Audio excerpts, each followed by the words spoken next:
ಒಂದು ವಚನವನ್ನು ಓದಿಕೊಂಡು ವಾಕ್ಯ ಭಾಗದಲ್ಲಿ ಮುಂದೆ ಸಾಗಿ ಹೋಗೋಣ. ಪ್ರಕಟಣೆ ಗ್ರಂಥ 20ನೇ ಅಧ್ಯಾಯ 7ನೇ ವಚನ 8ನೇ ವಚನವನ್ನು ದಯಮಾಡಿ ಓದಿ. 7ರಿಂದ 9ರವರೆಗೆ ಪ್ರಕಟಣೆ ಗ್ರಂಥ 20ನೇ ಅಧ್ಯಾಯ 7ರಿಂದ 9.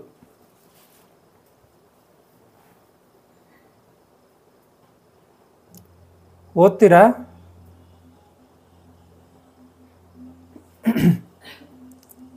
ಆ 1000 ವರ್ಷಗಳು ತೀರಿದ ಮೇಲೆ ಸೈತಾನನಿಗೆ ಸೆರೆಯಿಂದ ಬಿಡುಗಡೆ ಆಗುವುದು. ಅವನು ಹೊರಗೆ ಬಂದು ಭೂಮಿಯ 4 ದಿಕ್ಕುಗಳಲ್ಲಿರುವ ಗೋಗ್ ಮಾಗೋಗ್ ಎಂಬ ಜನಾಂಗಗಳನ್ನು ಮರಳುಗೊಳಿಸಿ ಅವರನ್ನು ಯುದ್ಧಕ್ಕೆ ಕೂಡಿಸುವನು. ಅವರ ಸಂಖ್ಯೆಯು ಸಮುದ್ರದ ಮರಳಿನಷ್ಟಿರುವುದು. ಅವರು ದೇಶದಲ್ಲೆಲ್ಲ ಹರಡಿಕೊಂಡು ದೇವಜನರ ದಂಡಿಗೂ ನಮ್ಮ ಪ್ರಿಯ ಪಟ್ಟಣಕ್ಕೂ ಮುತ್ತಿಗೆ ಹಾಕಿದರು. ಆಗ ಪರಲೋಕದಿಂದ ಬೆಂಕಿ ಇಳಿದು ಬಂದು ಅವರನ್ನು ದಹಿಸಿಬಿಟ್ಟಿತು. ಸಾಕು, ಗಮನಿಸಿ. ಇಲ್ಲಿ ಪ್ರಕಟಣೆ ಗ್ರಂಥ 20ನೇ ಅಧ್ಯಾಯ 7ರಿಂದ ಆ 1000 ವರ್ಷಗಳು ತೀರಿದ ಮೇಲೆ ಸೈತಾನನಿಗೆ ಸೆರೆಯಿಂದ ಬಿಡುಗಡೆಯಾಗುವುದು. ಅವನು ಹೊರಗೆ ಬಂದು ಭೂಮಿಯ 4 ದಿಕ್ಕುಗಳಲ್ಲಿರುವ ಗೋಗ್ ಮಾಗೋಗ್ ಎಂಬ ಜನಾಂಗಗಳನ್ನು, ಗೋಗ್ ಮಾಗೋಗ್ ಎನ್ನುವಂಥ ಜನಾಂಗಗಳನ್ನು ಎಂಬುದಾಗಿ ಪ್ರಕಟಣೆ ಗ್ರಂಥದಲ್ಲಿ ಈ ಒಂದು ಮಾತು ಬರೆಯಲ್ಪಟ್ಟಿದೆ. ಈ ಒಂದು ಗೋಗ್ ಅಂದರೆ ಏನು, ಮಾಗೋಗ್ ಅಂದರೆ ಏನು ಎನ್ನುವಂಥದ್ದನ್ನು ನಾವಿವತ್ತು ಆಲೋಚನೆ ಮಾಡಿ ಅರ್ಥ ಮಾಡಿಕೊಳ್ಳುವಂಥ ಒಂದು ಪಾಠ. ಆದ್ದರಿಂದ ಸರಿಯಾಗಿ ಗಮನಿಸಿ. ಕಷ್ಟವಾಗಿರುವಂಥ ಪಾಠವಾದರೂ ನೀವು ಸರಿಯಾದಂಥ ರೀತಿಯಲ್ಲಿ ಅರ್ಥ ಮಾಡಿಕೊಳ್ಳಬೇಕು ಎನ್ನುವಂಥ ಒಂದು ವಿಷಯವನ್ನು ನಾನು ನಿಮಗೆ ಜ್ಞಾಪಕ ಪಡಿಸ್ತಾ ಇದ್ದೀನಿ. ಈ ಗೋಗ್ ಅಂದರೆ ಏನು, ಮಾಗೋಗ್ ಅಂದರೆ ಏನು, ಏನಕ್ಕೆ ನಾವು ಇವನ್ನೆಲ್ಲ ತಿಳ್ಕೋಬೇಕು ಎನ್ನುವಂಥ ಒಂದು ಅಗತ್ಯತೆ ಇದೆ. ನಮಗಿವೆಲ್ಲ ಅನವಶ್ಯಕವಲ್ವಾ? ಯೇಸು ಕ್ರಿಸ್ತನ ವಿಚಾರವನ್ನು ಅಂದರೆ ಯೇಸು ಕ್ರಿಸ್ತನ ಸಮಾಧಿ ಮರಣ ಪುನರುತ್ಥಾನವನ್ನು ಸಾರಿದ್ರೆ ಮಾತ್ರ ಸಾಕಲ್ಲ, ಇವೆಲ್ಲ ಏನಕ್ಕೆ ನಮಗೆ ಅವಶ್ಯಕತೆ ಇದೆ ಎನ್ನುವಂಥದ್ದನ್ನು ನಾವು ಅಂದ್ಕೊಂಡ್ರೆ ಅದು ತಪ್ಪು. ನಮಗಿದು ಅನವಶ್ಯಕವಾಗಿ ಇರುವಂಥದ್ದು, ನಮಗಿದು ಅವಶ್ಯಕತೆಗಳಿಲ್ಲ, ಇದನ್ನು ತಿಳ್ಕೊಳ್ಳುವಂಥ ಒಂದು ಏನು ಅಂತ ಒಂದು ಅವಶ್ಯಕತೆ ಇಲ್ಲ ಅಂತೇಳಿ ನಾವು ಅಂದ್ಕೊಂಡ್ರೆ ನಮ್ಮ ಆಲೋಚನೆಗಳು ತಪ್ಪು. ಯಾಕೆ ತಪ್ಪು ಅಂತಂದರೆ, ಇವತ್ತು ಸೈತಾನನು ನಮ್ಮ ಮೇಲೆ ದಾಳಿ ಮಾಡುವಂಥದ್ದು ಯಾವ ರೀತಿಯಾಗಿ ಅಂದರೆ ವಾಕ್ಯಗಳ ಮೂಲಕವಾಗಿಯೂ ಕೂಡ ದಾಳಿ ಮಾಡ್ತಾನೆ ಅನ್ನುವಂಥದ್ದನ್ನು ಖಚಿತವಾಗಿ ಅರ್ಥ ಮಾಡಿಕೊಳ್ಬೇಕು. ಯಾವ ರೀತಿಯಾಗಿ ಅಂದರೆ, ಸೈತಾನನು ನಾವು ಓದುವಂಥ ಮಾತುಗಳನ್ನು, ದೇವರು ಬೈಬಲಲ್ಲಿ ಬರೆಸಿಕೊಟ್ಟಿರುವಂಥ ಆ ಒಂದು ಸತ್ಯವಾದಂಥ ವಾಕ್ಯಗಳನ್ನು ತಪ್ಪಾದಂಥ ರೀತಿಯಲ್ಲಿ ನಾವು ಅರ್ಥ ಮಾಡಿಕೊಳ್ಳುವಂಥ ರೀತಿಯಲ್ಲಿ ಆತನ ಏರ್ಪಾಟ್ ಮಾಡ್ತಾನೆ. ತಪ್ಪಾಗಿ ಅರ್ಥ ಮಾಡಿಕೊಳ್ಳುವಂಥ ರೀತಿಯಲ್ಲಿ ನಮಗೆ ಪ್ರೇರೇಪಣೆಯನ್ನು ಕೊಟ್ಬಿಡ್ತಾನೆ. ಆ ರೀತಿಯಾಗಿ ತಪ್ಪಾಗಿ ನಾನೀಗ ಅರ್ಥ ಮಾಡ್ಕೊಂಡೆ ಅಂದರೆ, ಸೈತಾನ ನನಗೆ ಪ್ರೇರೇಪಣೆ ಕೊಟ್ಟಿದ್ದಾನೆ, ನಾನು ಓದಿ ಯಾವುದೋ ಒಂದು ಮಾತನ್ನು ನನ್ನ ಒಂದು ಮನುಷ್ಯನ ಜ್ಞಾನಕ್ಕನುಸಾರವಾಗಿ ನಾನು ಆ ರೀತಿಯಾಗಿ ತಪ್ಪನ್ನು ಅರ್ಥ ಮಾಡಿಕೊಂಡು 4-6 ಜನಕ್ಕೆ ನಾನು ಆ ತಪ್ಪು ಮಾತುಗಳನ್ನು ನಾನು ಉಪದೇಶ ಮಾಡುವಂಥದ್ದಾದರೆ, ಆ ಮಾತನ್ನು ತಿಳಿಸುವಂಥದ್ದಾದರೆ, ಈ ತಪ್ಪಾಗಿ ಅರ್ಥ ಮಾಡಿಕೊಂಡಿರುವಂಥ ನಾನು ಮತ್ತು ಈ ಒಂದು ನನ್ನ ಮಾತನ್ನು ಕೇಳುವಂಥವರೆಲ್ಲರೂ ಕೂಡ ಖಚಿತವಾಗಿ ಅವರೆಲ್ಲರೂ ಕೂಡ ನರಕಕ್ಕೆ ಹೋಗ್ಬೇಕಾಗುತ್ತೆ. ಯಾಕೆ ನರಕಕ್ಕೆ ಹೋಗ್ಬೇಕಾಗುತ್ತೆ ಅಂದರೆ, ದೇವರ ವಾಕ್ಯಕ್ಕೆ ವಿರುದ್ಧವಾಗಿರುವಂಥ ಮಾತುಗಳನ್ನು ಬೋಧನೆ ಕೇಳುವಂಥದ್ದಾಗಿರ್ಬೋದು, ಬೋಧನೆ ಮಾಡುವಂಥದ್ದಾಗಿರ್ಬೋದು, ಆ ರೀತಿಯಾಗಿ ನಡ್ಕೊಳ್ಳುವಂಥದ್ದಾಗಿರ್ಬೋದು, ಯಾವುದೇ ನಡೆದರೂ ಕೂಡ ಆತನು ನರಕಕ್ಕೆ ಜಾರಿ ಹೋಗ್ತಾನೆ. ಯಾಕೆ ನರಕಕ್ಕೆ ಜಾರಿ ಹೋಗ್ತಾನೆ ಅಂದರೆ, ದೇವರೇ ಒಂದು ಮಾತನ್ನು ಎಚ್ಚರಿಕೆಯನ್ನು ಕೊಟ್ಟಿದ್ದಾನೆ. ಪ್ರಕಟಣೆ ಗ್ರಂಥದಲ್ಲಿ 22ನೇ ಅಧ್ಯಾಯ 18ನೇ ವಚನದಲ್ಲಿ ಇದರಲ್ಲಿ ಯಾವುದನ್ನು ಕೂಡ ಸೇರಿಸಬಾರ್ದು, ಇದರಿಂದ ಯಾವುದನ್ನು ಕೂಡ ತೆಗಿಬಾರ್ದು ಎಂಬುದಾಗಿ ಮತ್ತೆ ಆ ಮಾತನ್ನು ಜ್ಞಾಪಿಸ್ಕೊಳ್ಳಿ. ಮತ್ತೆ ಪ್ರಕಟಣೆ ಗ್ರಂಥ 22ನೇ ಅಧ್ಯಾಯ 18ನೇ ವಚನವನ್ನು ಗಮನಿಸಿ. ಈ ಪುಸ್ತಕದ ಪ್ರವಾದನ ವಾಕ್ಯಗಳನ್ನು ಕೇಳುವ ಪ್ರತಿಯೊಬ್ಬನಿಗೆ ನಾನು ಹೇಳುವ ಸಾಕ್ಷಿ ಏನೆಂದರೆ, ಇವುಗಳಿಗೆ ಯಾವನಾದರೂ ಹೆಚ್ಚು ಮಾತುಗಳನ್ನು ತಂದು ಹಾಕಿದರೆ, ಈ ಪುಸ್ತಕದಲ್ಲಿರುವ ಅಂತ ಹೇಳಿ ಇಲ್ಲಿ ಪರ್ಟಿಕ್ಯುಲರ್ ಆಗಿ ಬರೆಯಲ್ಪಟ್ಟಿದೆ ಅಂತ ಅಂದರೆ, ನಾವು ಪ್ರಕಟಣೆ ಗ್ರಂಥವನ್ನು ಏನೋ ಮಾತ್ರವೇ ಇಲ್ಲಿ ಹೇಳ್ತಿರುವಂಥ ವಿಚಾರ ಅಂತೇಳಿ ಆ ರೀತಿಯಾಗಿ ತಪ್ಪು ತಿಳ್ಕೋಬೇಡಿ. ಇಡೀ ಬೈಬಲನ್ನು ಕುರಿತು ಅಂದರೆ ಇಡೀ ಧರ್ಮಶಾಸ್ತ್ರವನ್ನು ಕುರಿತು ಇಡೀ ಬೈಬಲಿನ ವಿಷಯದಲ್ಲಿ ಮಾತನಾಡ್ತಿರುವಂಥ ಮಾತಿದು. ಈ ಪುಸ್ತಕದಲ್ಲಿರುವಂಥ ಪ್ರವಾದನ ವಾಕ್ಯಗಳನ್ನು, ಇಲ್ಲಿ ಪ್ರವಾದನ ವಾಕ್ಯಗಳು ಅಂತ ಹೇಳುವಾಗಲೇ ಮನುಷ್ಯನು ತಪ್ಪಾಗಿ ಅರ್ಥ ಮಾಡಿಕೊಳ್ತಾನೆ. ಅಂದರೆ ಕೆಲವರು ಈ ಪ್ರಕಟಣೆ ಗ್ರಂಥದಲ್ಲಿರುವಂಥ ಮಾತುಗಳೆಲ್ಲವೂ ಕೂಡ ಭವಿಷ್ಯತ್ ಕಾಲಕ್ಕೆ ಸಂಬಂಧಪಟ್ಟಂಥವುಗಳು, ಅವು ಯಾವು ಕೂಡ ಈಗ ನಡೆಯಲ್ಲ ಎನ್ನುವಂಥ ರೀತಿಯಲ್ಲಿ ಭವಿಷ್ಯತ್ ಕಾಲಕ್ಕೆ ಸಂಬಂಧಪಟ್ಟಂಥವು ಎನ್ನುವಂಥ ರೀತಿಯಲ್ಲಿ ಅರ್ಥ ಮಾಡಿಕೊಂಡಿರುವಂಥ ಕಾರಣ ಇವೆಲ್ಲವೂ ಕೂಡ ಪ್ರವಾದನೆಗಳಾಗಿದೆ. ಆಗಿರುವಂಥ ಕಾರಣವೇ ಇಲ್ಲಿ ಬರೆಸ್ತಾ ಇದ್ದೇನೆ, ಈ ಒಂದು ಪ್ರವಾದನ ವಾಕ್ಯಗಳನ್ನು ಕೇಳುವ ಪ್ರತಿಯೊಬ್ಬನಿಗೆ ನಾನು ಹೇಳುವ ಸಾಕ್ಷಿ ಏನೆಂದರೆ ಅಂತ ಆಗಿರುವಂಥ ಕಾರಣ ಈ ಒಂದು ಪ್ರಕಟಣೆ ಗ್ರಂಥವನ್ನು ಮಾತ್ರವೇ ಕುರಿತು ಇಲ್ಲಿ ಮಾತನಾಡ್ತಾ ಇರುವಂಥದ್ದು ಅಂತ ಹೇಳಿ ತಿಳ್ಕೋಬೇಡಿ. 66 ಪುಸ್ತಕಗಳ ವಿಷಯದಲ್ಲೂ ಕೂಡ ಇಲ್ಲಿ ಮಾತನಾಡ್ತಿರುವಂಥ ಮಾತು. ಈ ಪುಸ್ತಕದ ಪ್ರವಾದನ ವಾಕ್ಯಗಳನ್ನು ಕೇಳುವ ಪ್ರತಿಯೊಬ್ಬನಿಗೆ ನಾನು ಹೇಳುವ ಸಾಕ್ಷಿ ಏನೆಂದರೆ, ಇವುಗಳಿಗೆ ಯಾವನಾದರೂ ಹೆಚ್ಚು ಮಾತುಗಳನ್ನು ತಂದು ಹಾಕಿದರೆ, ಅಂದರೆ ಬೈಬಲಲ್ಲಿ ಎಷ್ಟು ಬರೆಯಲ್ಪಟ್ಟಿದೆಯೋ ಅಷ್ಟು ಮಾತ್ರವೇ ನಾವು ಹೇಳಬೇಕು. ಅದಕ್ಕಿಂತ ಏನಾದರೂ ಸೇರಿಸ್ಕೊಂಡು ನಾನು ಮಾತನಾಡಿದ್ರೆ, ಇಲ್ಲ ಹೆಚ್ಚು ಯಾವನಾದರೂ ಅದಕ್ಕೆ ಸೇರಿಸ್ಕೊಂಡು ಆತನ ಬೋಧನೆ ಮಾಡಿದ್ರೆ, ತಂದು ಹಾಕಿದ್ರೆ, ಇವುಗಳಿಗೆ ಯಾವನಾದರೂ ಹೆಚ್ಚು ಮಾತುಗಳನ್ನು ತಂದು ಹಾಕಿದರೆ ದೇವರು ಅವನ ಮೇಲೆ ಈ ಪುಸ್ತಕದಲ್ಲಿ ಬರೆದಿರುವ ಉಪದ್ರವಗಳನ್ನು ತಂದು ಹಾಕುವನು. ಉಪದ್ರವಗಳನ್ನು ತಂದು ಹಾಕ್ತಾನಂತೆ. ಏನು ಉಪದ್ರವಗಳು? ಧರ್ಮೋಪದೇಶ ಕಾಂಡದಲ್ಲಿ ಹೋಗಿ ದೇವರು ಇಸ್ರಾಯೇಲರಿಗೆ ಆತನು ಕೆಲವು ಆಜ್ಞೆಗಳನ್ನು ಕೊಡ್ತಾನೆ. ಅಂದರೆ ಧರ್ಮಶಾಸ್ತ್ರವನ್ನು ಬರೆಸಿಕೊಟ್ಟಂಥ ತರುವಾಯ ಈ ಧರ್ಮೋಪದೇಶ ಕಾಂಡ ಪುಸ್ತಕದಲ್ಲಿ ಅಲ್ಲಿ ಏನಿದೆ ಅಂತಂದರೆ, ಆಜ್ಞೆಗಳನ್ನು ಕೊಟ್ಟಂಥ ಆಜ್ಞೆಗಳನ್ನು ಮತ್ತೊಂದು ಸರಿ ಆತನು ಮೋಶೆ ಅದನ್ನೆಲ್ಲವನ್ನ ಮಾತನಾಡ್ತಾನೆ. ಅಂದರೆ ದೇವರು ಈ ರೀತಿಯಾಗಿ ಆಜ್ಞೆಗಳನ್ನು ಕೊಟ್ಟಿದ್ರಲ್ಲ ಎಂಬುದಾಗಿ ಆತನು ಉಪದೇಶವನ್ನು ಮಾಡ್ತಾನೆ. ಆ ಒಂದು ಧರ್ಮೋಪದೇಶ ಕಾಂಡದಲ್ಲಿರುವಂಥ ಮಾತುಗಳು ಏನು ಅಂದರೆ, ಎರಡನೇ ಸಾರಿ ಉಪದೇಶ ಮಾಡುವಂಥದ್ದು. ಖಚಿತವಾಗಿ ತೆಲುಗು ಬೈಬಲಲ್ಲಿ ದ್ವಿತೀಯೋಪದೇಶ ಕಾಂಡ ಎಂಬುದಾಗಿ ಇದೆ. ಅಂದರೆ ದೇವರು ಕೊಟ್ಟಿರುವಂಥ ಆಜ್ಞೆಗಳನ್ನು ಮತ್ತೆ ಆತನು ಉಪದೇಶವನ್ನು ಮಾಡ್ತಾನೆ. ಅದನ್ನೇ ಎರಡನೇ ಸಾರಿ ಉಪದೇಶ ಮಾಡಿರುವಂಥದ್ದು ಎಂಬುದಾಗಿ ಆ ದ್ವಿತೀಯೋಪದೇಶ ಕಾಂಡ ಎಂಬುದಾಗಿ ಆ ಪುಸ್ತಕದ ಹೆಸರು. ಆ ಆಜ್ಞೆಗಳನ್ನು ಹೇಳುವಂಥ ಸಮಯದಲ್ಲಿ ನೀವು ಆ ಆಜ್ಞೆಗಳನ್ನು, ದೇವರು ಕೊಟ್ಟಿರುವಂಥ ಆಜ್ಞೆಗಳನ್ನು, ಅಂದರೆ ವಿಮೋಚನಾ ಕಾಂಡದಿಂದ ಸ್ಟಾರ್ಟ್ ಮಾಡ್ಕೊಂಡಿರುವಂಥ ಯಾಜಕ ಕಾಂಡದಲ್ಲಿ ಆಗಿರ್ಬೋದು, ಅರಣ್ಯ ಕಾಂಡದಲ್ಲಿ ಆಗಿರ್ಬೋದು, ಈ ಎಲ್ಲ ಆಜ್ಞೆಗಳನ್ನು ನೀವು ದೇವ್ರು ಏನು ಕೊಟ್ಟಿದ್ದಾರೋ ಇವೆಲ್ಲ ಆಜ್ಞೆಗಳನ್ನು ನೀವು ಪಾಲಿಸ್ತಲೇ ಇದ್ದರೆ ದೇವರ ಕಡೆಯಿಂದ ಉಪದ್ರವಗಳು ಬರುತ್ತೆ, ಕೇಡುಗಳು ಬರುತ್ತೆ ಎಂಬುದಾಗಿ ಆತನು ಹೇಳಿದ್ದೇನೆ. ಆ ಕೇಡುಗಳು ಏನೋ ಆ ಧರ್ಮೋಪದೇಶ ಕಾಂಡ ಗ್ರಂಥಗಳಲ್ಲೇ ಐತೆ. ಅದನ್ನು ಓದ್ಕೊಂಡ್ರೆ ಗೊತ್ತಾಗುತ್ತೆ ದೇವರಿಂದ ಬರುವಂಥ ಕೇಡುಗಳು ಏನು ಎಂಬುದಾಗಿ. ಇಲ್ಲಿ ಗಮನಿಸಿ, ಅದನ್ನೇನೆ ದೇವರು ಬರೆದಿರುವ ಪುಸ್ತಕಗಳು, ದೇವರು ಅವನ ಮೇಲೆ ಈ ಪುಸ್ತಕದಲ್ಲಿ ಬರೆದಿರುವ ಉಪದ್ರವಗಳನ್ನು ತಂದು ಹಾಕುವನು. ಯಾವನಾದರೂ ಈ ಪ್ರವಾದನ ಪುಸ್ತಕದಲ್ಲಿರುವ ಮಾತುಗಳಲ್ಲಿ ಒಂದನ್ನಾದರೂ ತೆಗೆದು ಬಿಟ್ಟರೆ, ಈ ಪುಸ್ತಕದಲ್ಲಿ ಬರೆದಿರುವ ಪರಿಶುದ್ಧ ಪಟ್ಟಣದಲ್ಲಿಯೂ ಜೀವವೃಕ್ಷದಲ್ಲಿಯೂ ಅವನಿಗಿರುವ ಪಾಲನ್ನು ದೇವರು ತೆಗೆದು ಬಿಡುವನು. ಅಂದರೆ ಈ ಪುಸ್ತಕದಲ್ಲಿರುವಂಥ ಮಾತುಗಳಲ್ಲಿ ಇರುವಂಥ ಮಾತುಗಳಿಗೆ ಯಾವುದನ್ನು ಸೇರಿಸಂಗಿಲ್ಲ, ಇರುವಂಥ ಮಾತುಗಳಲ್ಲಿ ಯಾವುದನ್ನು ಕೂಡ ತೆಗಿಯಂಗಿಲ್ಲ. ಖಚಿತವಾಗಿದ್ದನ್ನು ಅರ್ಥ ಮಾಡ್ಕೊಳ್ಳಿ.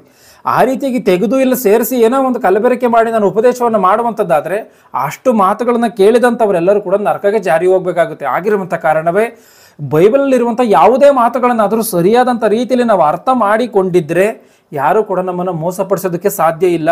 ಒಬ್ಬ ಮನುಷ್ಯನು ಅವನ ಸೊತ್ತಿನ ವಿಷಯದಲ್ಲಿ, ಹಣಕಾಸಿನ ವಿಷಯಗಳಲ್ಲಿ, ಯಾವುದರಲ್ಲಿ ಭೌತಿಕ ಕಾರ್ಯಗಳಲ್ಲಿ ಮೋಸ ಹೋದರೂ ಅವನಿಗಾಗುವಂಥ ಅಂಥ ದೊಡ್ಡ ನಷ್ಟ ಅಲ್ಲ ಅದು.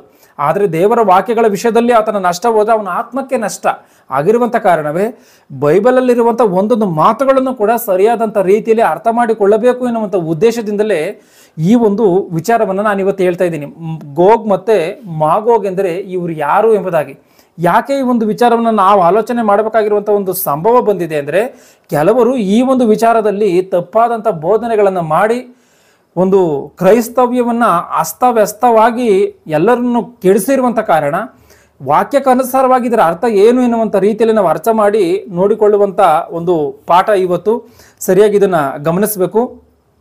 ಈ ಒಂದು ನಾವು ಓದ್ಕೊಂಡಂಥ ಈ ಒಂದು ಮಾತುಗಳಲ್ಲಿ ಗೋಗ್ ಮತ್ತು ಮಾಗೋಗ್ ಎನ್ನುವಂಥವರು ಕಾಣ್ತಾರೆ. ಮತ್ತೆ ಓದ್ತೀನಿ, ಅದನ್ನು ಗಮನಿಸಿ.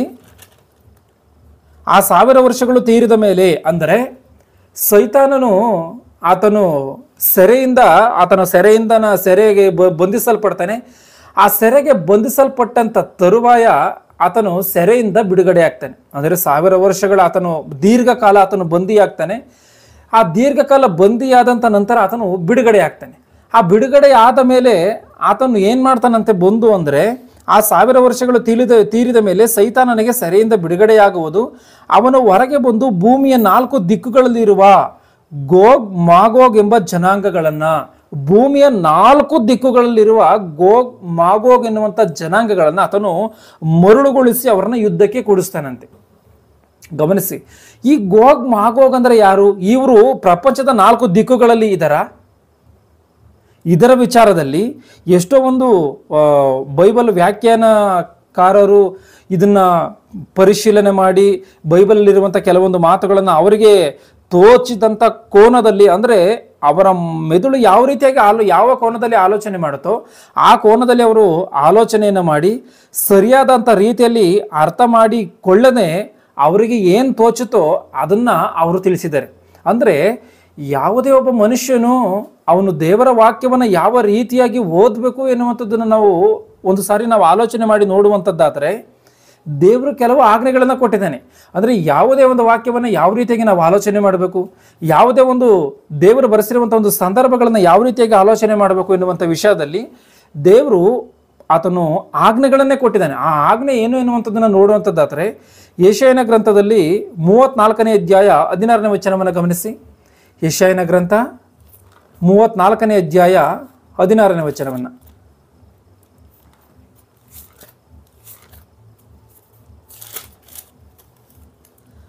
ಯೆಹೋವನ ಶಾಸ್ತ್ರದಲ್ಲಿ ಹುಡುಕಿ ಓದಿರಿ, ಇವುಗಳಲ್ಲಿ ಯಾವುದೂ ಇಲ್ಲದಿರೋದು. ಗಮನಿಸಿ, ಯೆಹೋವನ ಶಾಸ್ತ್ರದಲ್ಲಿ ಹುಡುಕಿ ಓದಿರಿ, ಇದರಲ್ಲಿ ಯಾವುದೂ ಇಲ್ಲದಿರೋದು. ಅಂದರೆ ಹುಡುಕಿ ಓದಿರಿ ಎಂಬುದಾಗಿ ಹೇಳ್ತಿರುವಂಥ ಮಾತು ಏನು ಅಂತ ಹೇಳಿ ನೋಡುವಾಗ ಆಜ್ಞೆ. ದೇವರು ಯೇಸು ಕ್ರಿಸ್ತನು ಆತನು ಮಾರ್ಕನ ಬರೆದ ಸುವಾರ್ತೆ 16ನೇ ಅಧ್ಯಾಯ 15-16ನೇ ವಚನಗಳಲ್ಲಿ ನೀವು ಸರ್ವಲೋಕಕ್ಕೆ ಹೋಗಿ ಸುವಾರ್ತೆಯನ್ನು ಸಾರಿ ಎಂಬುದಾಗಿ ಆತನ ಆಜ್ಞೆಯನ್ನು ಕೊಡ್ತಾನೆ.